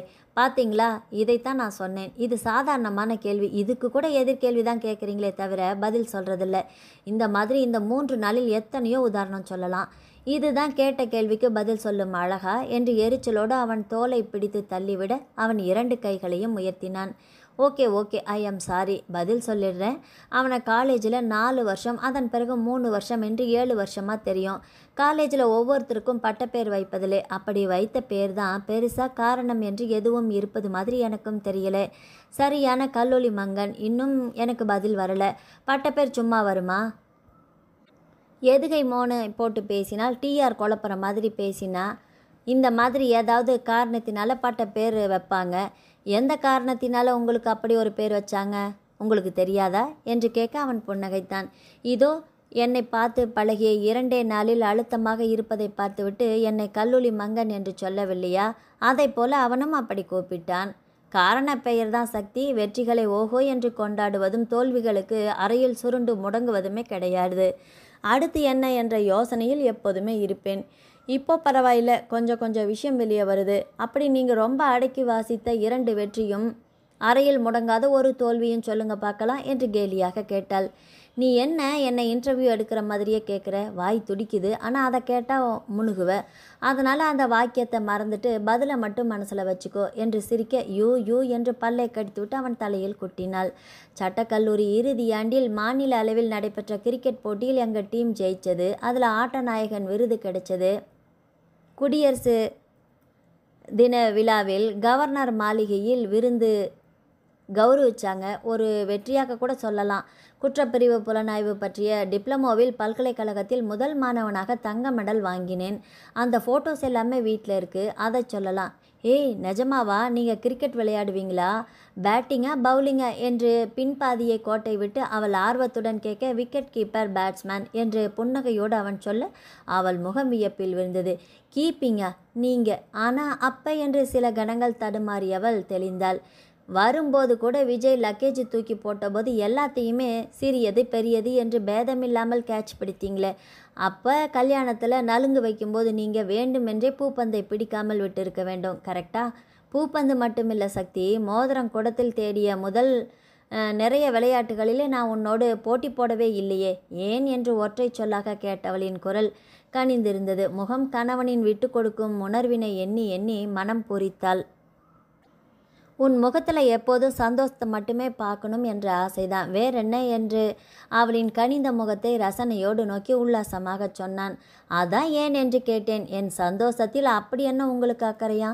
இந்த உலகத்தில் நடக்கும் எத்தனையோ ஆயிரக்கணக்கான திருமண மாப்பிள்ளைக்கு இல்லாத அக்கறை. சக்தி, நான் உன்னை பற்றி மட்டும்தான் பேச முடியும். உலகத்தில் இருக்கும் ஒட்டுமொத்த மாப்பிள்ளைகளை சார்பாக எல்லாமே பேச முடியாது. உனக்காக, உன் சந்தோஷத்துக்காக நான் இந்த சின்ன விஷயத்தை செய்ய மாட்டேனா என்று கொஞ்சலாக மூக்கை உரசி கேட்டான். நேற்று விஜய் சொன்னதின் அர்த்தம் புரியுது என்று சொல்ல அவனை வேகத்துடன் இழுத்து தன்னோடு சேர்த்து அணைத்து கொண்டான். ஒரு வினாடி முன்பு இருந்த உல்லாசம் இப்போது இல்லை. அவள் உடல் நடுங்குவதை அவனால் உணர முடிந்தது. சிவா, என்ன ஆச்சு, ரிலாக்ஸ் என்று மென்மையாக சொல்லி அவளின் முதுகை வருட சில நிமிடங்கள் கழித்து நிமிர்ந்தவன் கண்களில் ஈரம். நேற்று என் வாழ்க்கையில் மறக்க முடியாத நாள் சக்தி. நீ மிஸ் ஆன போது அடுத்து என்ன என்று என்னால் யோசிக்கவே முடியவில்லை.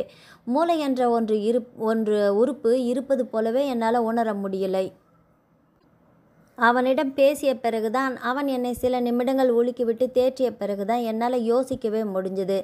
அதன் பிறகு அர்ஜுன் சாரிடம் பேசி இந்த ஹாஸ்பிட்டல் இருக்கும் விபரம் அறிய முடிந்தது என்று குரல் கலங்க பேசியவனை தானும் அணைத்து அவன் உச்சியை வருடினாள். அதான் விஜய் சொன்னாரா? அழுதிங்க போல. தெரியலை சக்தி, ஆனால் நேற்று நான் நானாகவே இல்லை. அம்மா எத்தனையோ தடவை சாமி பற்றி ஏதாவது சொல்லும்போது கூட எல்லாமே ஒரு காதில் வாங்கி இன்னொரு காதில் விஷயத்தை பறக்க விட்டு நாத்திகம் பேசும் என்னை திருப்பதிக்கு மனைவியோடு வருகிறேன் என்று இறைவனிடமே வேண்ட வைத்த நாள் இல்லையா? நீங்களுமா? நீங்கள் என்ன வேண்டிக்கிட்டீங்க? நீங்களுமா என்றால் என்ன அர்த்தம்? நீயுமா? நம்மளை திருப்பதிக்கு போயிட்டு வர சொல்லி அம்மா சொன்னாங்களே, கவனிக்கலையா? கவனித்தேன். அம்மாவுக்கு பயம், குழப்பம். அவங்க கல்யாணமே திருப்பதியில் தான் நடக்கணும் என்று முன்பே என்னிடம் சொன்னாங்க சக்தி. எனக்கு அந்த மாதிரி விஷயங்களில் பெரிதாக நம்பிக்கை இல்லை என்பதால் தான் நான் அதை உங்கள் அப்பாவிடம் சொல்லவில்லை. இப்போது நேற்று இந்த மாதிரி நடந்ததுமே எனக்கு பயம் வந்துடுச்சு. சரி, இறை வழிபாடு செய்து விடலாம், அம்மாவின் வேண்டுதலையும் நிறைவேற்றி விடலாம் என்று நினைத்து வேண்டிக் கொண்டேன். உனக்கு சென்டிமெண்ட்டாக ஒன்றும் பிரச்சனை இல்லையே என்று வருத்தமான குரலில் விசாரிக்க, அம்மாவே சொல்லிட்டாங்களே என்று அவள் வேகமாக தலையசைத்தாள்.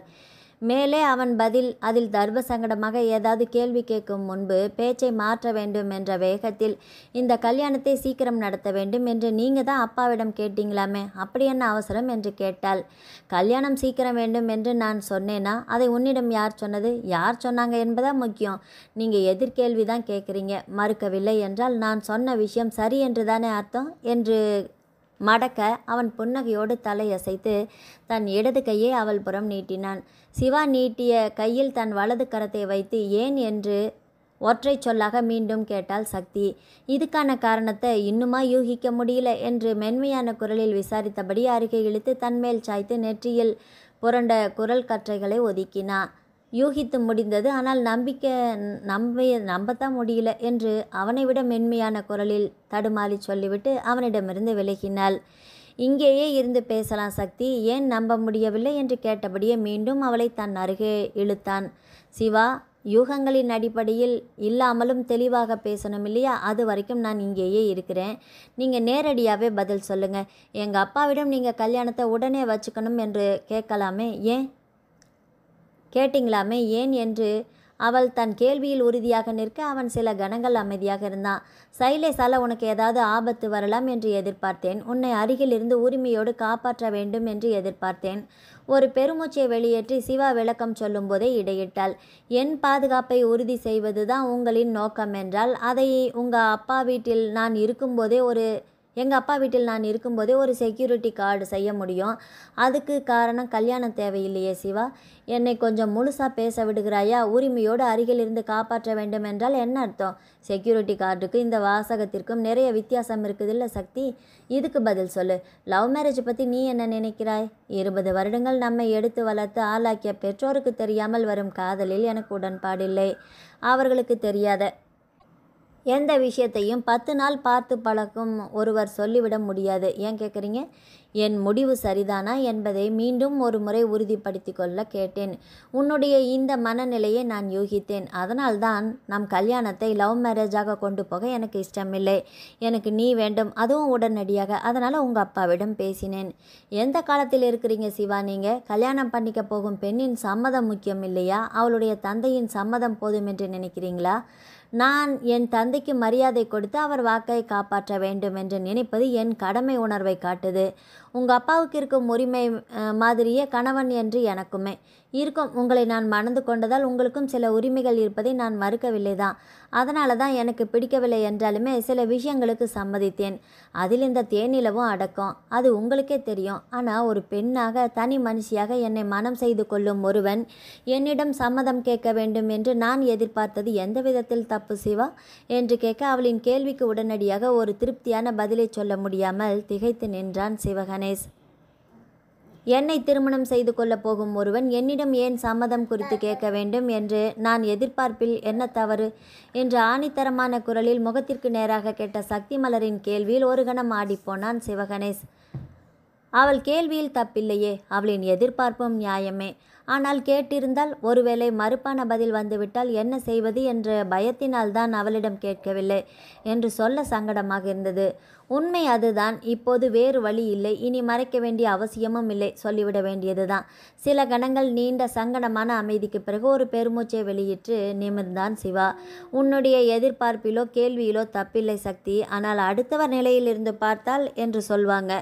நான் ஏன் அப்படி செய்தேன் என்பதை உன் நிலையில் இருந்து பார்த்தால் தப்பாதான் தெரியும் சக்தி. அதனால் இனி நான் சொல்லப்போகும் விளக்கத்தை என் நிலையிலிருந்து பாரு என்று சொல்லிவிட்டு கட்டிலிலிருந்து இறங்கி பால்கனிக்கு போனான். ஒரு கேள்விக்கு பதில் இன்னொரு கேள்வி இல்லை என்பதையே மீண்டும் சொல்லாமல், இந்த கேள்விக்கு தயவு செய்து உண்மையான பதில் சொல்லு சக்தி. கல்யாணத்திற்கு முன்பு உன்னிடம் வந்து நான் உன்னை காதலிக்கிறேன் என்று சொல்லி இருந்தால் நீ என்ன செய்திருப்பாய் என்று சில கணங்கள் நீண்ட அழுத்தமான அமைதிக்கு பிறகு நிதானமான குரலில் விசாரித்தான் சிவா.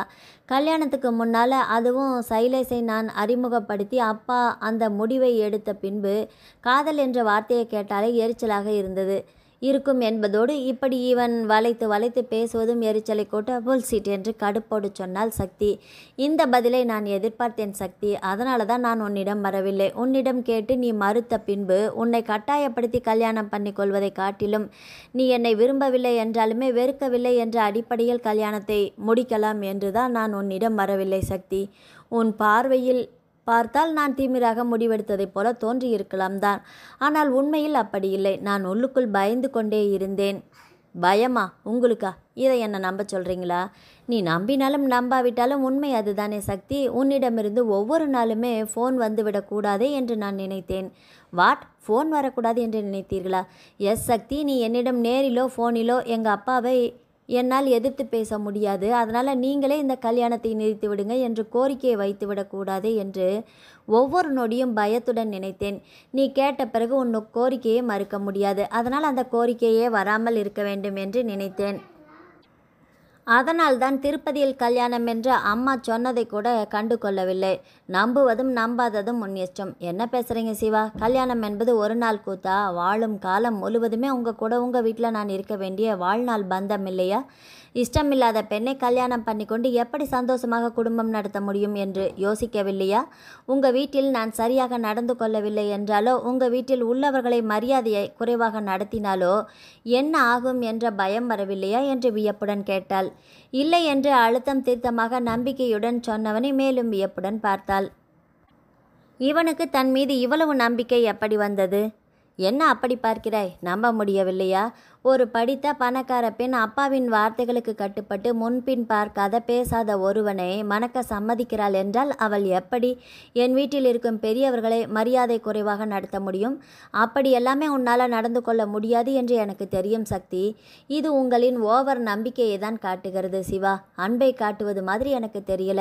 மை காட், நீ உங்கள் அப்பா மேலே அன்பு வைத்திருக்கிறாய் என்று எல்லாருக்குமே தெரியும். அதை அவரிடம் எப்படி காட்டுவாய் சக்தி என்று ஒரு பெருமூச்சுடன் கேட்க அவள் முறைத்தாள்.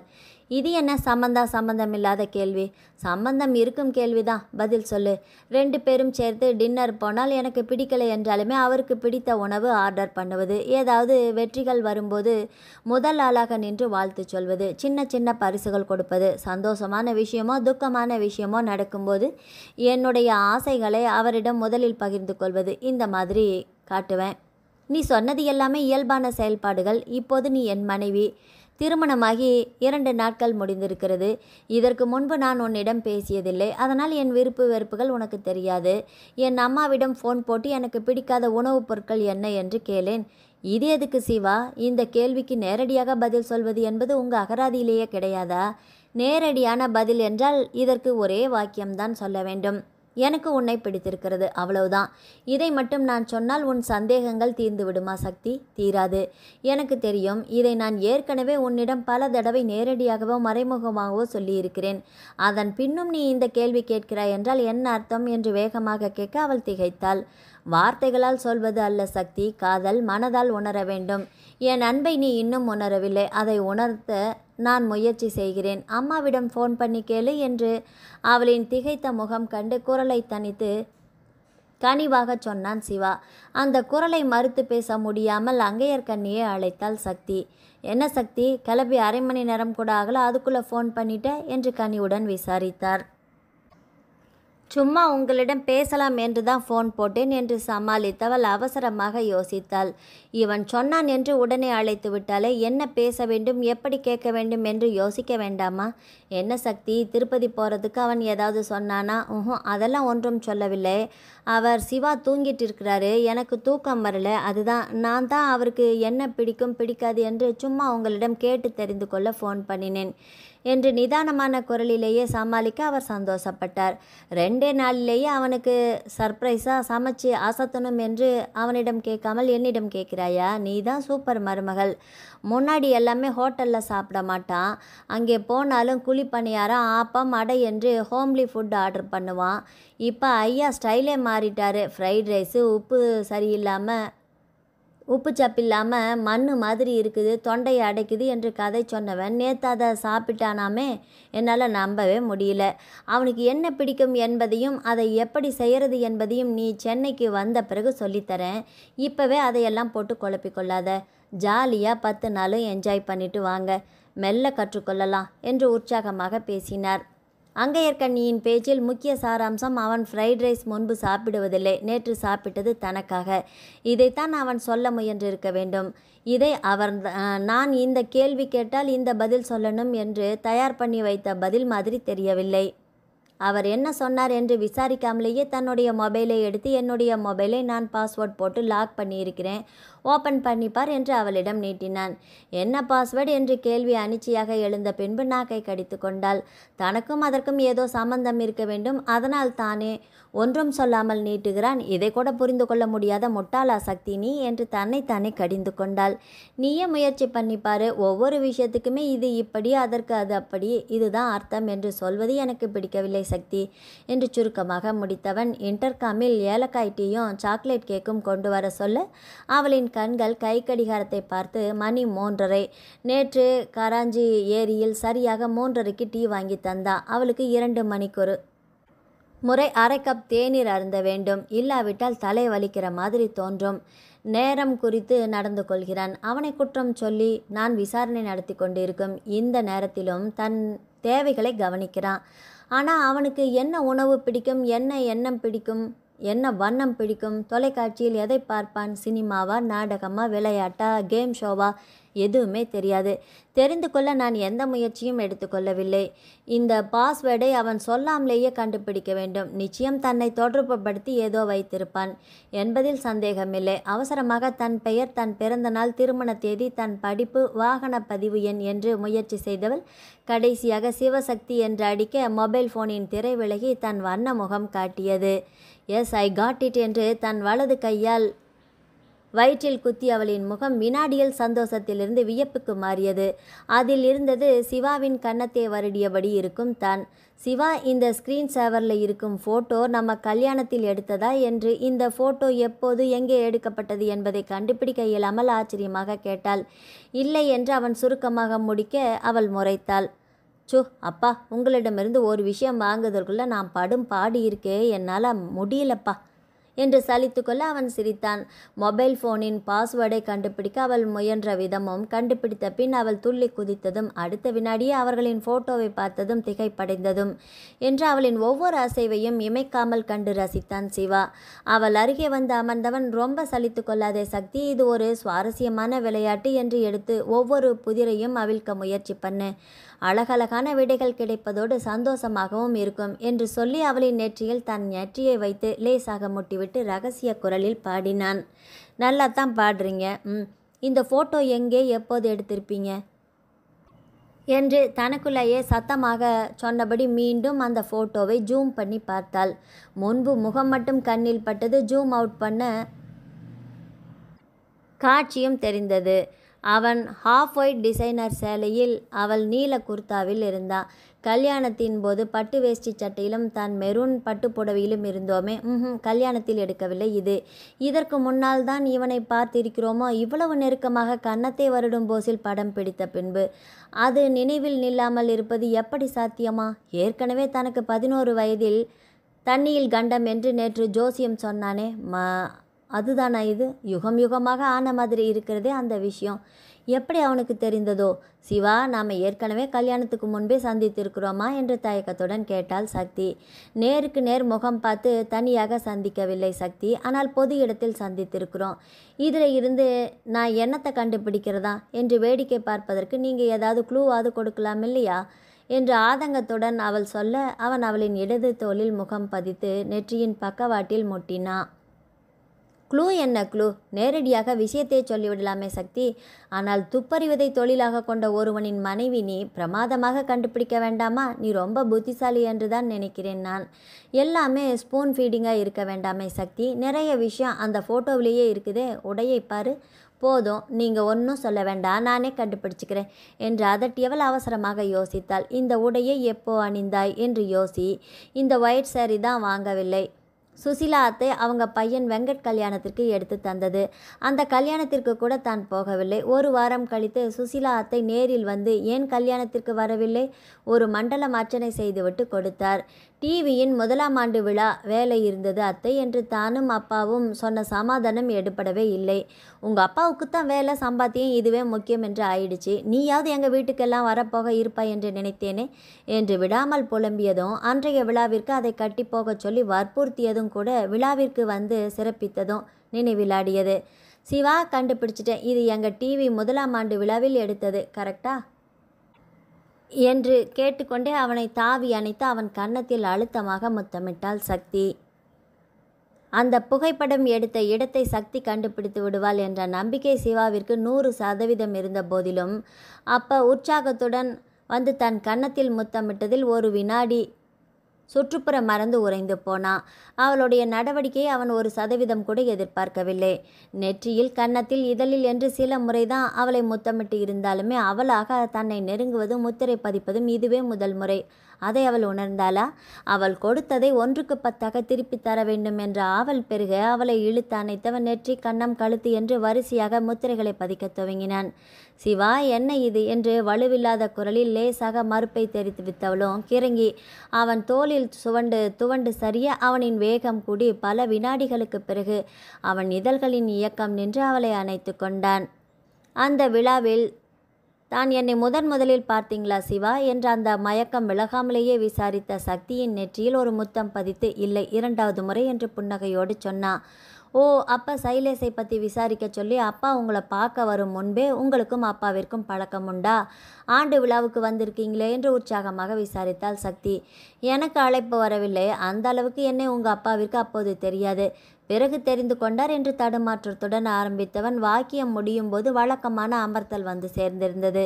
முக்கிய பிரதிநிதிகள் வருவதால் பாதுகாப்பு ஏற்பாடுகள் பலமாக இருந்தது. அழைப்புதல் இல்லாமல் உங்களை உள்ளே விட்டிருக்க மாட்டாங்களே.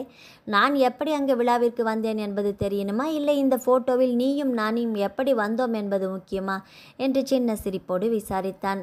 எங்கள் விழா ஆரம்பத்திலேயே இந்த மாதிரி ஃபோட்டோவோ வீடியோவோ இல்லை. இது கம்ப்யூட்டரும் 2 ஃபோட்டோவும் இருந்தால் ஃபோட்டோஷாப்பில் என்ன வேண்டுமானாலும் செய்யலாம் தெரியுமா?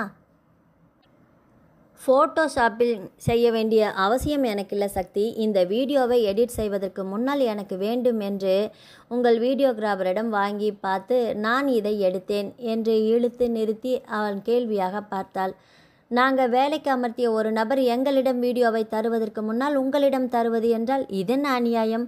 உங்கள் அப்பா உனக்கு நல்லது கெட்டது சொல்லி கொடுத்து இருக்கிறாரா சக்தி? உனக்கு உலகத்தின் மறுபக்கம் தெரியவே இல்லையே. காசுக்காக என்ன வேண்டுமானாலும் தயாராக இருக்கும் இன்னொரு உலகமாக இருக்கு. அதை விடு, நான் இதை உனக்காக. நீ எனக்கு சந்தனம் பூசின இந்த அரிய காட்சி என் மனதில் மட்டும் இல்லாமல் கண்டு ரசிக்கவும் வேண்டும் என்பதற்காக விலை கொடுத்து வாங்கினேன். எந்த அநியாய வேலைக்காகவும் இல்லை என்று ரசனையோடு சொன்னவனை வியப்போடு பார்த்தாள். காதலுக்கு கண்ணில்லை என்பது இதுதானா? இவன் இதுக்கு முன்னால் தன்னை பார்த்து பேசியது இல்லை. அதற்கு பிறகும் கிட்டத்தட்ட 7 மாதங்கள் அது பற்றி தன்னிடம் ஒன்றுமே சொன்னது இல்லை. இப்படி மனதுக்குள் ஒட்டிய விதத்தில் இவனுக்கு என்ன சுகம் கிடைத்திருக்க போகுது? இது கல்யாணத்தில் முடிந்துவிட்டது, பரவாயில்லைதான். ஆனால் வேலையாக அந்த விழாவிற்கு வந்த ஒருவரை பின்தொடர்ந்து வர வேண்டியிருந்தது. அதற்காக பிரஸ் கவுன்சிலிருக்கும் என் நண்பர்கள் மூலமாக ஒரு அழைப்பிதழை எடுத்துக்கொண்டு அங்கே வந்தேன். உன்னை பார்த்தேனா? உன் கையால் சந்தனம் பூசும் பாக்கியம் பெற்றேன் என்று அவன் கண் சிமிட்ட அவள் அழகு காட்டினாள். அது அந்த சைலேஷ் என்னிடம் வைத்த போட்டியில் ஜெயிக்க ஒரு வேகத்தில் பூசியது. அவன் அன்று நேவி ப்ளூ கோட் போட்டு இருந்தானா? காலர் இல்லாத அந்த கோட்டும் நீங்கள் அணிந்திருந்த குர்தாவும் ஒரே மாதிரி தெரிந்ததால் நடந்த விஷயம். ஆனால் அதன் பிறகு சில நிமிடங்கள் கழித்து தேடினேன். யார் என்று கவனிக்காமல் இப்படி ஒரு வேலை செய்து விட்டோமே என்று ஃபீல் பண்ணினேன். ஆனால் இப்போ இந்த ஃபோட்டோவை பார்த்ததும் நான் சந்தனம் பூசியது உங்களுக்கு தான் என்பது தெரிந்ததுமே ஏன் என்றே காரணம் புரியாமல் அப்படி ஒரு சந்தோஷம் என்று சிரிப்புடன் அவள் சொல்ல பெருமையுடன் கேட்டிருந்தான் சிவா. அது சரி, நீங்கள் யார் என்று அறியாமல் உங்கள் கன்னத்தில் சந்தனம் பூசியதற்கே இவ்வளவு எஃபெக்டா? இந்த ஃபோட்டோவை பத்திரமா ஃபோனில் இத்தனை நாளாக பூட்டி வச்சிருக்கீங்களே, அதன் பிறகு நீங்கள் ஏன் என்னை பார்த்து பேசவே இல்லை? தெரியாமல் பூசினாலும் தெரிஞ்சே பூசினாலும் எஃபெக்ட் ஒன்று தானே சக்தி. உங்கள் அத்தை என்று நினைக்கிறேன். அவருடைய மகன் திருமணத்திற்கு போகாததால் அவருக்கு வந்த கோபத்தை சமாளிக்க ஏதேதோ பேசிக்கொண்டு இருந்தாய். அப்போது பின்தொடர்ந்து வந்து தெரிந்து கொண்டது தான் உனக்கு 11 வயதில் விபத்து குறித்த தகவல். ஆமாம், லீவுக்கு திருச்சிக்கு அத்தை வீட்டுக்கு போயிருந்தபோது காவிரி சுழலில் மாட்டி அவங்க பையன் வந்து என்னை காப்பாற்றினான். அவனுக்கு என்னை கல்யாணம் பண்ணி வைக்க அவங்க ரொம்பவும் ஆசைப்பட்டாங்க. எனக்கும் அப்பாவுக்கும் உறவில் திருமணம் செய்ய இஷ்டமே இல்லை என்று அவள் சாதாரணமாக சொல்ல தேங்க் காட் என்று கூறி நெஞ்சில் கை வைத்து சிலுவை குறியிட்டான் சிவா. என்ன நீங்கள் ஃபாலோ பண்ணினீங்களா? அது எப்படி என் கவனத்தில் படாமலே போச்சு? பொதுவாக என்னை தொடர்பவர்களை நான் சீக்கிரமாக கண்டு கொள்வேனே. உண்மையை சொல்லப்போனால் என்னை ஃபாலோ பண்ணி 2வது நாள் என்னிடம் மாட்டிக்கொண்டவன் தான் அந்த சைலேஷ். நானே அவனை நின்று விசாரித்த போது உடல் உறுப்பு தானம் பற்றி ஏதோதோ கதை பேசி என்று ஒரு பெருமூச்சை வெளியேற்ற சில வினாடிகள் அமைதியில் கழிந்தது. துப்பறிதல் என் தொழில் சக்தி. சம்பந்தப்பட்ட நபரின் கவனத்தை ஈர்க்காமலேயே தூரத்தில் இருந்தாலுமே குறிப்பிட்ட நபர்களை அவர் அறியாமல் பின்தொடரவும் அவர்கள் பேசுவதை கேட்கவும் என்னால் முடியும். நீதான் என்னுடைய தொழில் வெற்றிக்கு அடிப்படை காரணம். ஆனால் அவன் உன் கவனத்தை ஈர்க்க வேண்டும் என்பதற்காக தொடர்ந்தவன் தானே. அதனால் சுலபமாக உன் கண்ணில் பட்டான். நான் உன் கண்ணில் படக்கூடாது என்று நினைத்தேன். பின் எப்படி படுவேனா? என் சிவா அப்படி ஏன் நினச்சிங்க? ஒருவேளை அவன் என்னிடம் பேசுவதற்கு முன்னால் நீங்கள் பேசியிருந்தால் நம்ம கல்யாணம் இன்னும் சந்தோஷமாக இருந்திருக்கும் இல்லையா? 2 நாளில் எனக்கு புரிய வைத்த உங்களால் இத்தனை நாளில் செய்திருக்க முடியாதா என்று கேட்டவளின் குரலில் ஆதங்கம். இல்லை சக்தி, என் மனமே எனக்கு நீதான் வேண்டும் என்பதை 100% நிச்சயமாக சொல்ல வேண்டும் என்று நினைத்தேன். உன்னை பார்க்காமல் 6 மாதம் இருக்க வேண்டும் என்று எனக்கு நானே நிபந்தனை விதித்தேன். 6 மாதத்திற்குள் நீயாக உங்கள் அப்பாவோ என்னை தேடி வர வேண்டும் என்று கட்டுப்பாடு ஒன்றை கூட்டினேன். நடுவில் உனக்கு கல்யாணம் நடக்காமல் இருக்க வேண்டும் என்று வேண்டுதல். இவை எல்லாமே நடந்தால் மேற்கொண்டு தொடரலாம் என்று நினைத்தேன். எல்லாமே நடந்தது என்று சொன்னவன் அவளின் கன்னத்தை பற்றி உயர்த்தினான். அதுதான் சக்தி, இறைவன் போட்ட முடிச்சு. உங்கள் அப்பா மாப்பிள்ளையாக வந்து ஒருவனை பற்றி விசாரிக்க என்று வந்துள்ளார் என்ற விபரம் அறிந்ததுமே உள்ளுக்குள் உடைந்தேன். மனதெல்லாம் வலித்தது. ஆனால் தொழிலில் என்னை பற்றி ஒருத்தர் குறைவாக சொல்லிவிடக்கூடாதே என்ற உறுதியுடன் உண்மையான விசாரணையில் இறங்கினேன். என் லக் பார்த்தாயா, அங்கேயும் தொட்ட இடமெல்லாம் குற்றங்கள் குவிந்தது. சக்தி எனக்கு தான் என்ற நம்பிக்கை வந்தது. ஆனால் அவன் இல்லாவிட்டால் இவன் என்று உங்கள் அப்பா ஒத்துக்கொள்ளணுமே என்ற பயம் வந்தது என்று பெருமூச்சோடு சொன்னவனை வியப்பாக பார்த்தாள். இவன் தன்னை திருமணம் செய்து கொள்ள இப்படியெல்லாமா கஷ்டப்பட்டு இருக்கிறானா என்ற வியப்பு வந்தது. என்னை பற்றி விசாரிக்க இன்னொரு துப்பறியும் நிபுணரை தேடி இருக்கலாம். ஆனால் எனக்கு மடியில் கனம் இல்லை, வழியில் பயம் இல்லை. என்னை பற்றியும் அப்பா அம்மா பற்றியும் விசாரித்துவிட்டு 2 நாளில் சம்மதம் சொல்லிவிட்டார். கடைசியில் மிஞ்சியது நீதான். எல்லாரையும் சமாளித்த என்னால் உன்னை அப்போ நெருங்க கூட பயமாக இருந்தது என்றுதான் ஏற்கனவே சொல்லிவிட்டேனே என்று அசடு வழியை சிரித்தவனை காதலோடு பார்த்தாள் சக்தி. ஆண்டு விழாவுக்கு முன்னால் வேற பார்த்தேன் என்று சொன்னீர்களே, அது பற்றி ஒன்றுமே சொல்லலையே என்று கன்னம் கொலைய சிரித்தவள் ஆர்வத்துடன் கேட்டாள். அவளின் சிவந்த முகத்தை ரசனையோடு பார்த்தவன் நெருங்கி தோளில் முகம் பதித்து, சாந்தோம் சாலை சிக்னலில் அதற்கு 3 நாட்களுக்கு முன்பு பார்த்தேன் என்று அந்த புன்னகை மேலும் விரிய சொன்னான். சக்தியை எப்போ எல்லாம் பார்க்கிறானோ அப்போ எல்லாமே ஏதாவது சண்டைக்கான காரணம் தோன்றிவிடும். முதல் சந்திப்பிலேயே ஆரம்பித்து இதே கதை தான். உன்னிடம் செமத்தியா வாங்கி கட்டிக்கொண்டேன் என்று ஆரம்பித்து அன்றைய நிகழ்வை சொல்ல அவள் முகம் சிவந்தாள். நீங்கள் ஹெல்மெட் போட்டு இருந்திருப்பீங்களா இருக்கும். கல்யாணம் பற்றி பேசுவதற்கு முன்னால் உங்களை பார்த்த ஞாபகம் எனக்கு சுத்தமாக இல்லை. அப்பா ஃபோட்டோ காட்டினார், அதை கூட நான் சரியாக பார்க்கல. நான் உங்களை கல்யாணத்திற்கு முதல் நாள் விஜய் வந்து என் முகத்தில் சிரிப்பே இல்லை என்று சிரிக்க சொல்லி அட்வைஸ் செய்த போது தான், அதுவும் க்ளோசட் சர்க்யூட் வீடியோவில் உங்களின் முகத்தை காட்டி எப்படி சிரிக்கணும் என்று சந்தேகம் இருந்தால் இதை பார்த்து படிங்க என்று காட்டிய போதுதான் உங்களின் முகத்தையே நேரில் பார்த்தேன். பார்த்த உடனே என்ன நினைத்தாய்? உண்மையை சொல்லட்டுமா, உங்களுக்கு பிடிச்ச மாதிரி பதில் சொல்லட்டுமா என்று கேலியாக கேட்டாள் சக்தி. எனக்கு பிடிக்கிற மாதிரி பதிலை நீ சொல்லு, உண்மையிலே நீ என்ன நினைத்தாய் என்பதை நான் சொல்கிறேன் என்று அதே குறும்போடு பதிலளிக்க அவள் தோலை குலுக்கினாள். அந்த டிவியில் க்ளோஸ் அப்பில் உங்களோட சிரித்த முகம் வலது கன்னத்தில் இந்த குழியோட பார்த்த உடனே கண்ணையும் கருத்தையும் கவர்வது மாதிரி அந்த பக்கம் இந்த பக்கம் திரும்ப விடாமல் கண்கள் ஸ்ரீனில் பசை போட்டு ஒட்டி கொண்டது என்று சொல்லி அவன் கன்னத்தை வருடி அந்த விரலை தன் இதழ்களில் ஒற்றிக்கொண்ட சக்தியின் குரலிலும் நடிப்பிற்காக அவனின் கன்னத்தை தடவிய விரல்களிலும் அளவில்லாத மென்மை குடியேறியது. எப்படி என்றோ எப்போது என்றோ அவளே அறியாள். அவளின் குரலும் பேச்சும் அவனை வேறு உலகத்துக்கு அழைத்து செல்ல அவன் அவசரமாக கட்டிலிலிருந்து இறங்கினான். நாம் எங்கேயாவது வெளியில் போகலாமா சக்தி?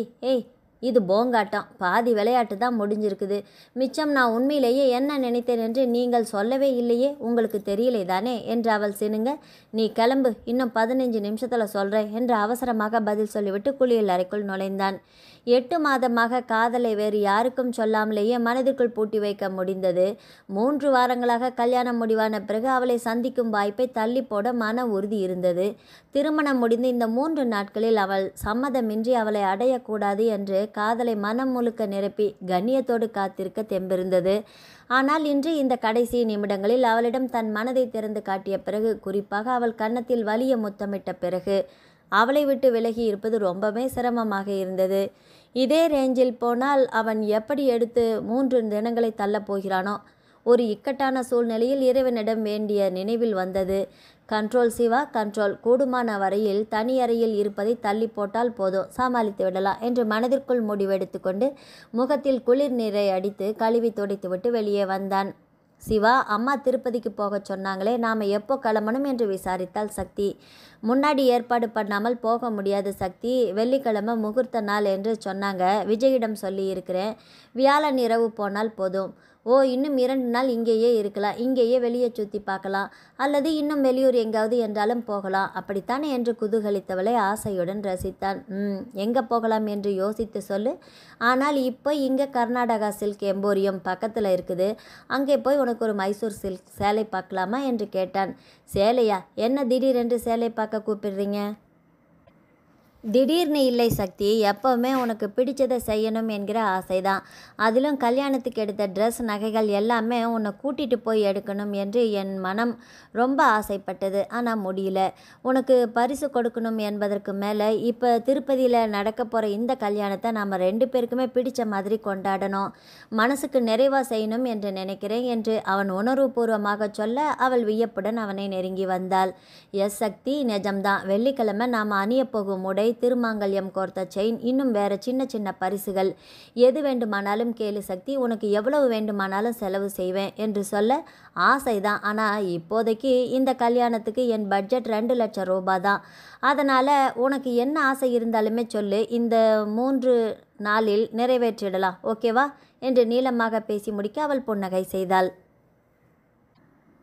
நான் உங்களிடமிருந்து 1 மணி நேரமாக விடாமல் வளைச்சி சண்டை போட்டதுக்கு காரணமே இதுதான் சிவா. வாழ்க்கையில் ஒரு முறை நடக்கும் அந்த முக்கியமான நிகழ்வை என்னை சந்தோஷமாக ரசிக்க விடாமல் நெருக்கி அடித்து பண்ணிட்டீங்களே என்ற வருத்தம்தான். அதையும் இப்போ தீர்த்துக்கிறேன் என்று நீங்கள் சொல்கிறது மனசுக்கு ரொம்ப இதமாக இருக்குது. இரவு நீண்ட நேரம் தூக்கம் வராமல் புரண்ட சிவகணேஷ் காலையில் கண் விழிக்கும் போதே எதிரே இருந்த கண்ணாடியில் பால்கனியில் சூரிய நமஸ்காரம் செய்த சக்தியின் உருவம் கண்ணில் பட கட்டிலில் சாய்ந்து அவளை ரசித்தான். அவன் தூங்குகிறான் என்ற எண்ணத்தில் சத்தமின்றி உள்ளே வந்தாள் சக்தி. ஹேய், நீ தூங்குறீங்க என்று நான் சத்தம் இல்லாமல் வந்தால் முழிச்சிட்டிங்களா? நீங்கள் ஒன்றும் ஒர்க் அவுட் பண்ணலையா? இப்படி கட்டிலில் போஸ் கொடுத்து உட்கார்ந்திருக்கீங்களே என்று கேட்டபடி அருகில் அமர்ந்தவள் அவன் பார்வையை தொடர்ந்து கண்ணாடியை பார்த்தாள். திருடா, இங்கே உட்காந்து சைட் அடிச்சிட்டு இருக்கீங்களா? எத்தனை நாளாக இந்த மாதிரி வேலையெல்லாம் நடக்குது என்று அவன் மடியில் இருந்த தலையணியை உருவி அவன் முதுகில் அடித்தாள். ஹேய் சக்தி, வெயிட் அடிக்காத.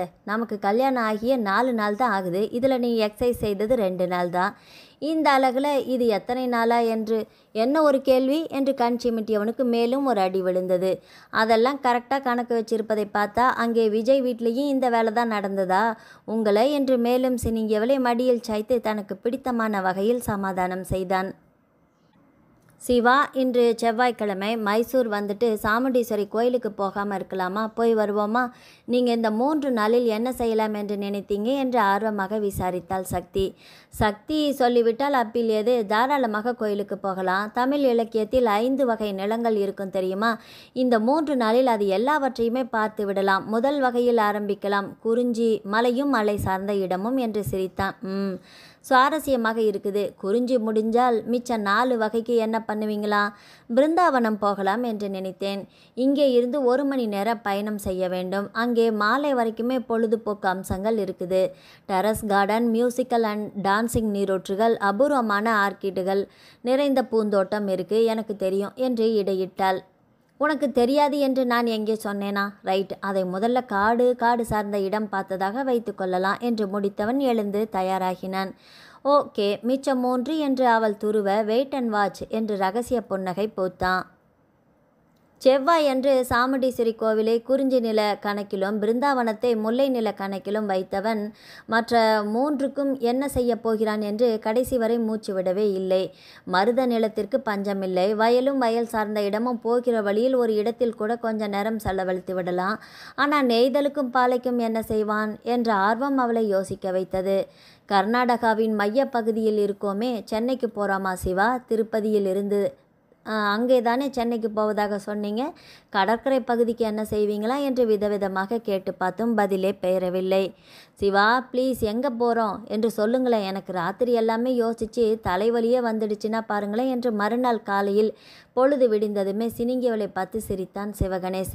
இதுக்கெல்லாமா மண்டையை போட்டு உடச்சிக்குவாங்க. கிருஷ்ணராஜசாகர் அணையின் பின்புறம் ஒரு பிரமாதமான பழத்தோட்டம் இருக்குது. இன்னைக்கு மதிய உணவை கட்டி எடுத்துக்கொள்ளலாம். மருத நிலத்தை கண்டு ரசிக்கப் போகிறோம், ஓகேவா?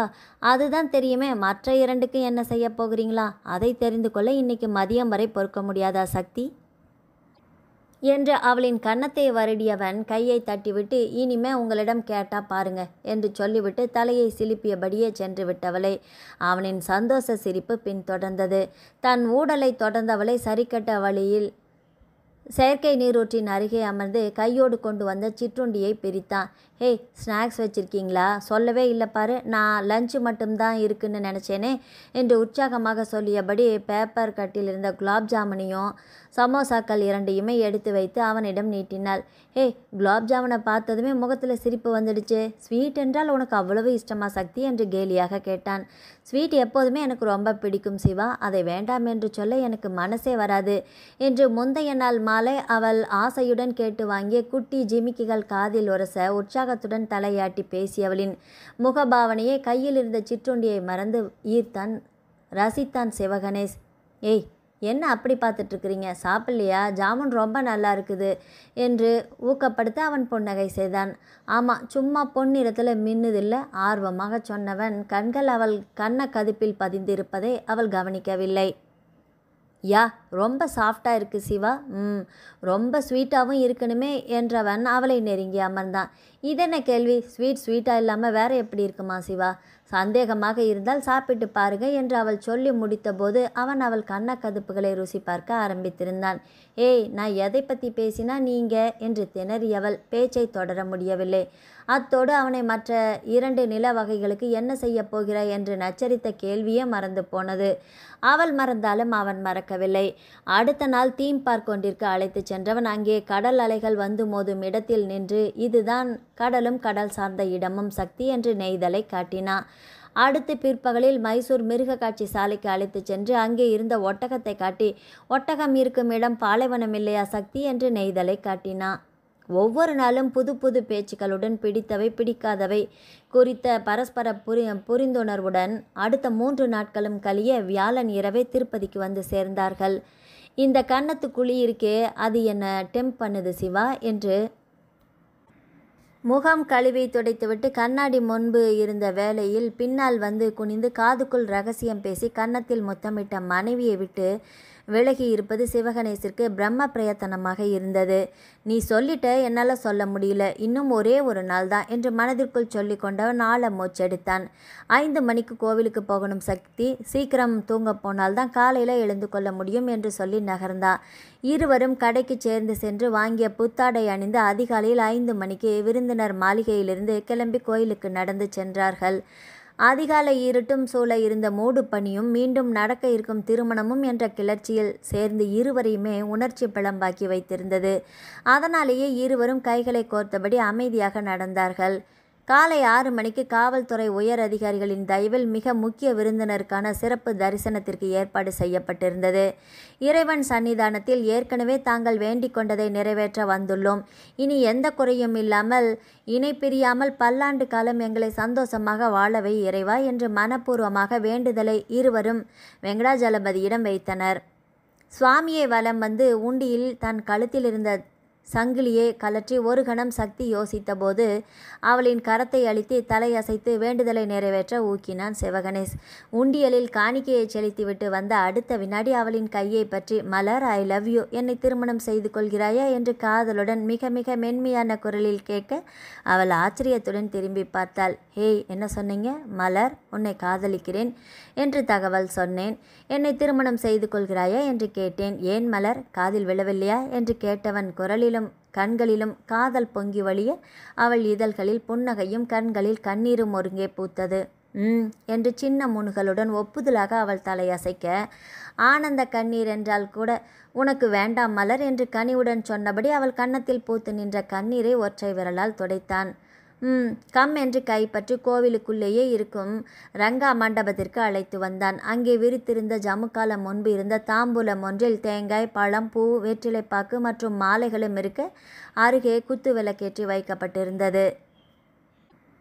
5 வேத விற்பனர்கள் அணிவகுத்து நின்று அவர்களுக்கு சர்வ சம்பந்துகளும் கிட்ட மந்திரம் மோத குத்து விளக்கின் தீபத்தின் முன்பு தெய்வ சன்னிதானத்தில் மீண்டும் ஒரு முறை இருவரும் மனமொத்து வாங்கிய திருமாங்கல்யம் கோர்த்த சங்கிலியை சிவா சக்தியின் சங்கு கழுத்தில் அணிவிக்க வேத விற்பனர்கள் அட்சதை போட்டு வாழ்த்த சிவகணேஷ் சக்தி மலரின் திருமணம் அங்கே நிறைவாக மீண்டும் ஒரு முறை நடைபெற்றது.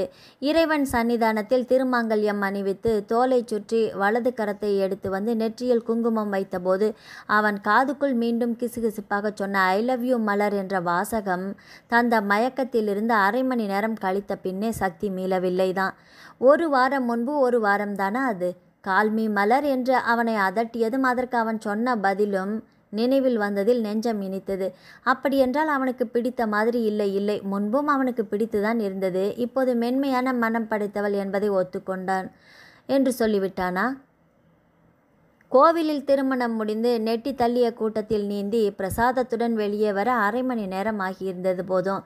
சக்தியின் மௌனம் அதுவரை கலையவே இல்லை. கோவிலுக்குள் அலைபேசியை எடுத்துச் செல்லக்கூடாது என்ற விதியினால் வாகனத்தில் இருந்து அலைபேசியை உயிர்ப்பித்ததும் ஏற்கனவே அர்ஜுன் சாரிடம் இருந்தும் சைலேஷின் நம்பரில் இருந்தும் மிஸ்டு கால் பதிவாகியிருந்தது. இது என்ன ஆச்சரியம் என்று ஒரு கணம் வியந்தவள் அர்ஜுன் சாரை மீண்டும் அழைத்தான். சார் என்று பேச்சை ஆரம்பிக்கும் முன்பே, சாரி மிஸ்டர் சிவகணேஷ், உங்களை தொந்தரவு செய்து விட்டேனா என்று விசாரித்தார். இல்லை சார், தொந்தரவு என்று நினைத்தால் மீண்டும் அழைத்திருக்க மாட்டேனே. நான் திருப்பதி கோவிலில் இருந்ததால் ஃபோனை வெளியே விட்டு சென்று விட்டேன். இப்பதான் தரிசனம் முடிந்து வந்தோம். ஏதாவது தகவலா என்று அன்பாக விசாரித்தார். கடவுள் உங்களுக்கு நிரந்தர சந்தோஷத்தை பரிசாக தரட்டும். நானும் உங்களுக்கு ஒரு நல்ல செய்தி சொல்ல அழைத்தேன். பேசலாமா? சொல்லுங்க சார். மைசூரில் ஒரு 28 வயது இளைஞனுக்கு சிறுநீரக கோளாறு ஏற்பட்டு சிகிச்சைக்காக அனுமதிக்கப்பட்டிருந்தான். அவனுக்கு பொருத்தமாக இருந்ததால் அவன் சுய நினைவில் இல்லாத போது சைலேஷின் ஒரு சிறுநீரகத்தை எடுத்து அவனுக்கு பொருத்திவிட்டேன். இந்த 5 நாட்களில் அவனின் உடலிலும் அது பொருந்திவிட்டது. இனி அவனுக்கு பிரச்சனை வரக்கூடிய வாய்ப்பு குறைவுதான். எத்தனையோ பேரின் உடலில் இருந்து அவர்கள் பாகங்களை அறிந்தோ அறியாமலோ எடுத்து தன் சொந்த லாபத்திற்கு பயன்படுத்திய ஒருவன் உடலின் பாகம் எந்த லாபத்திற்கும் இல்லாமல் பயன்படுத்தப்பட்டுள்ளது. இதை உன்னிடம் தெரிவிக்க வேண்டும், உன் மூலமாக சக்திக்கும் சொல்ல வேண்டும் என்று நினைத்தேன். மை காட் சார், இது அவருக்கு தெரியும் போது என்று பதறினான். முன்பே தெரிந்திருக்கும். கையில் அடிபட்டதற்கு இடுப்பில் ஏன் தையல் இருக்கிறது என்பது கூட அறியாத மருத்துவனா அவன்? நேற்று குறிப்பாக தன்னிடம் இருந்த சிறுநீரகம் எடுக்கப்பட்டு இருக்கிறது என்பது சந்தேகத்திற்கு இடமே இல்லாமல் தெரிந்துவிட்டது. அந்த பையனை ஸ்ட்ரக்சரில் வைத்து தள்ளியபடி அவனின் மனைவியும் 5 வயது மகளும் அவன் காலடியை தொட்டி வணங்கி நன்றி செலுத்திவிட்டு போயிருக்கிறார்கள்.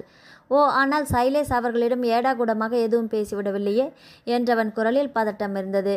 இத்தனை நாளும் பணத்தின் அருமையை மட்டுமே கணக்கிட்டவன் நேற்று உணர்வுகளின் வலிமையை உணர்ந்திருக்க வேண்டும்.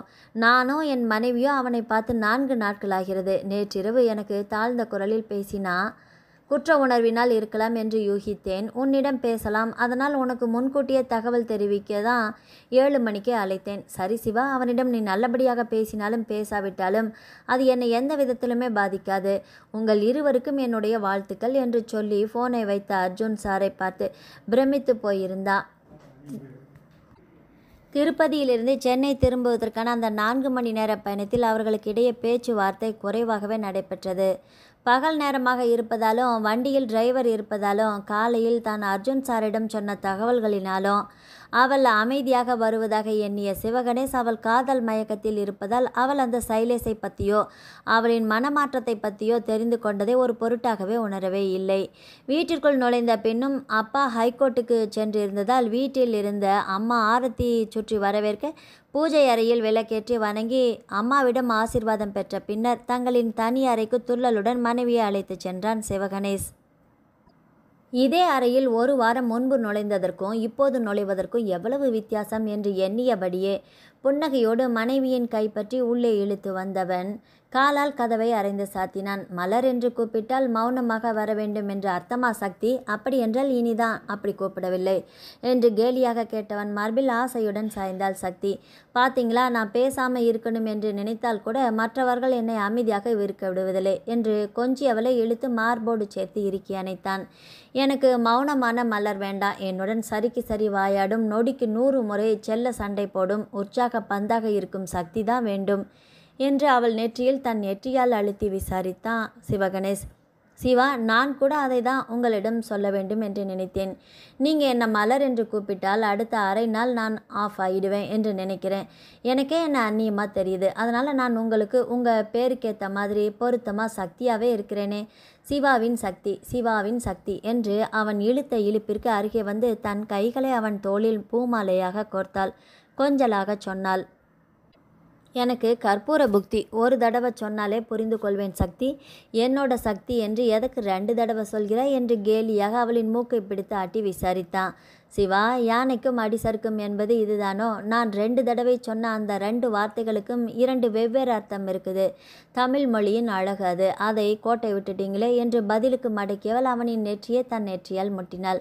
அதென்ன சிவாவின் சக்தி 2க்கு அர்த்தம் என்று கால் வினாடி சிந்தித்தவன் உற்சாகமாக சீட்டியடித்தான். ஆஹா, Boost is the secret of my energy மாதிரி சிவாவின் சக்தி நீயாக்கும். கூடவே என் மனைவி சக்தி என்ற அர்த்தம் போனஸ்.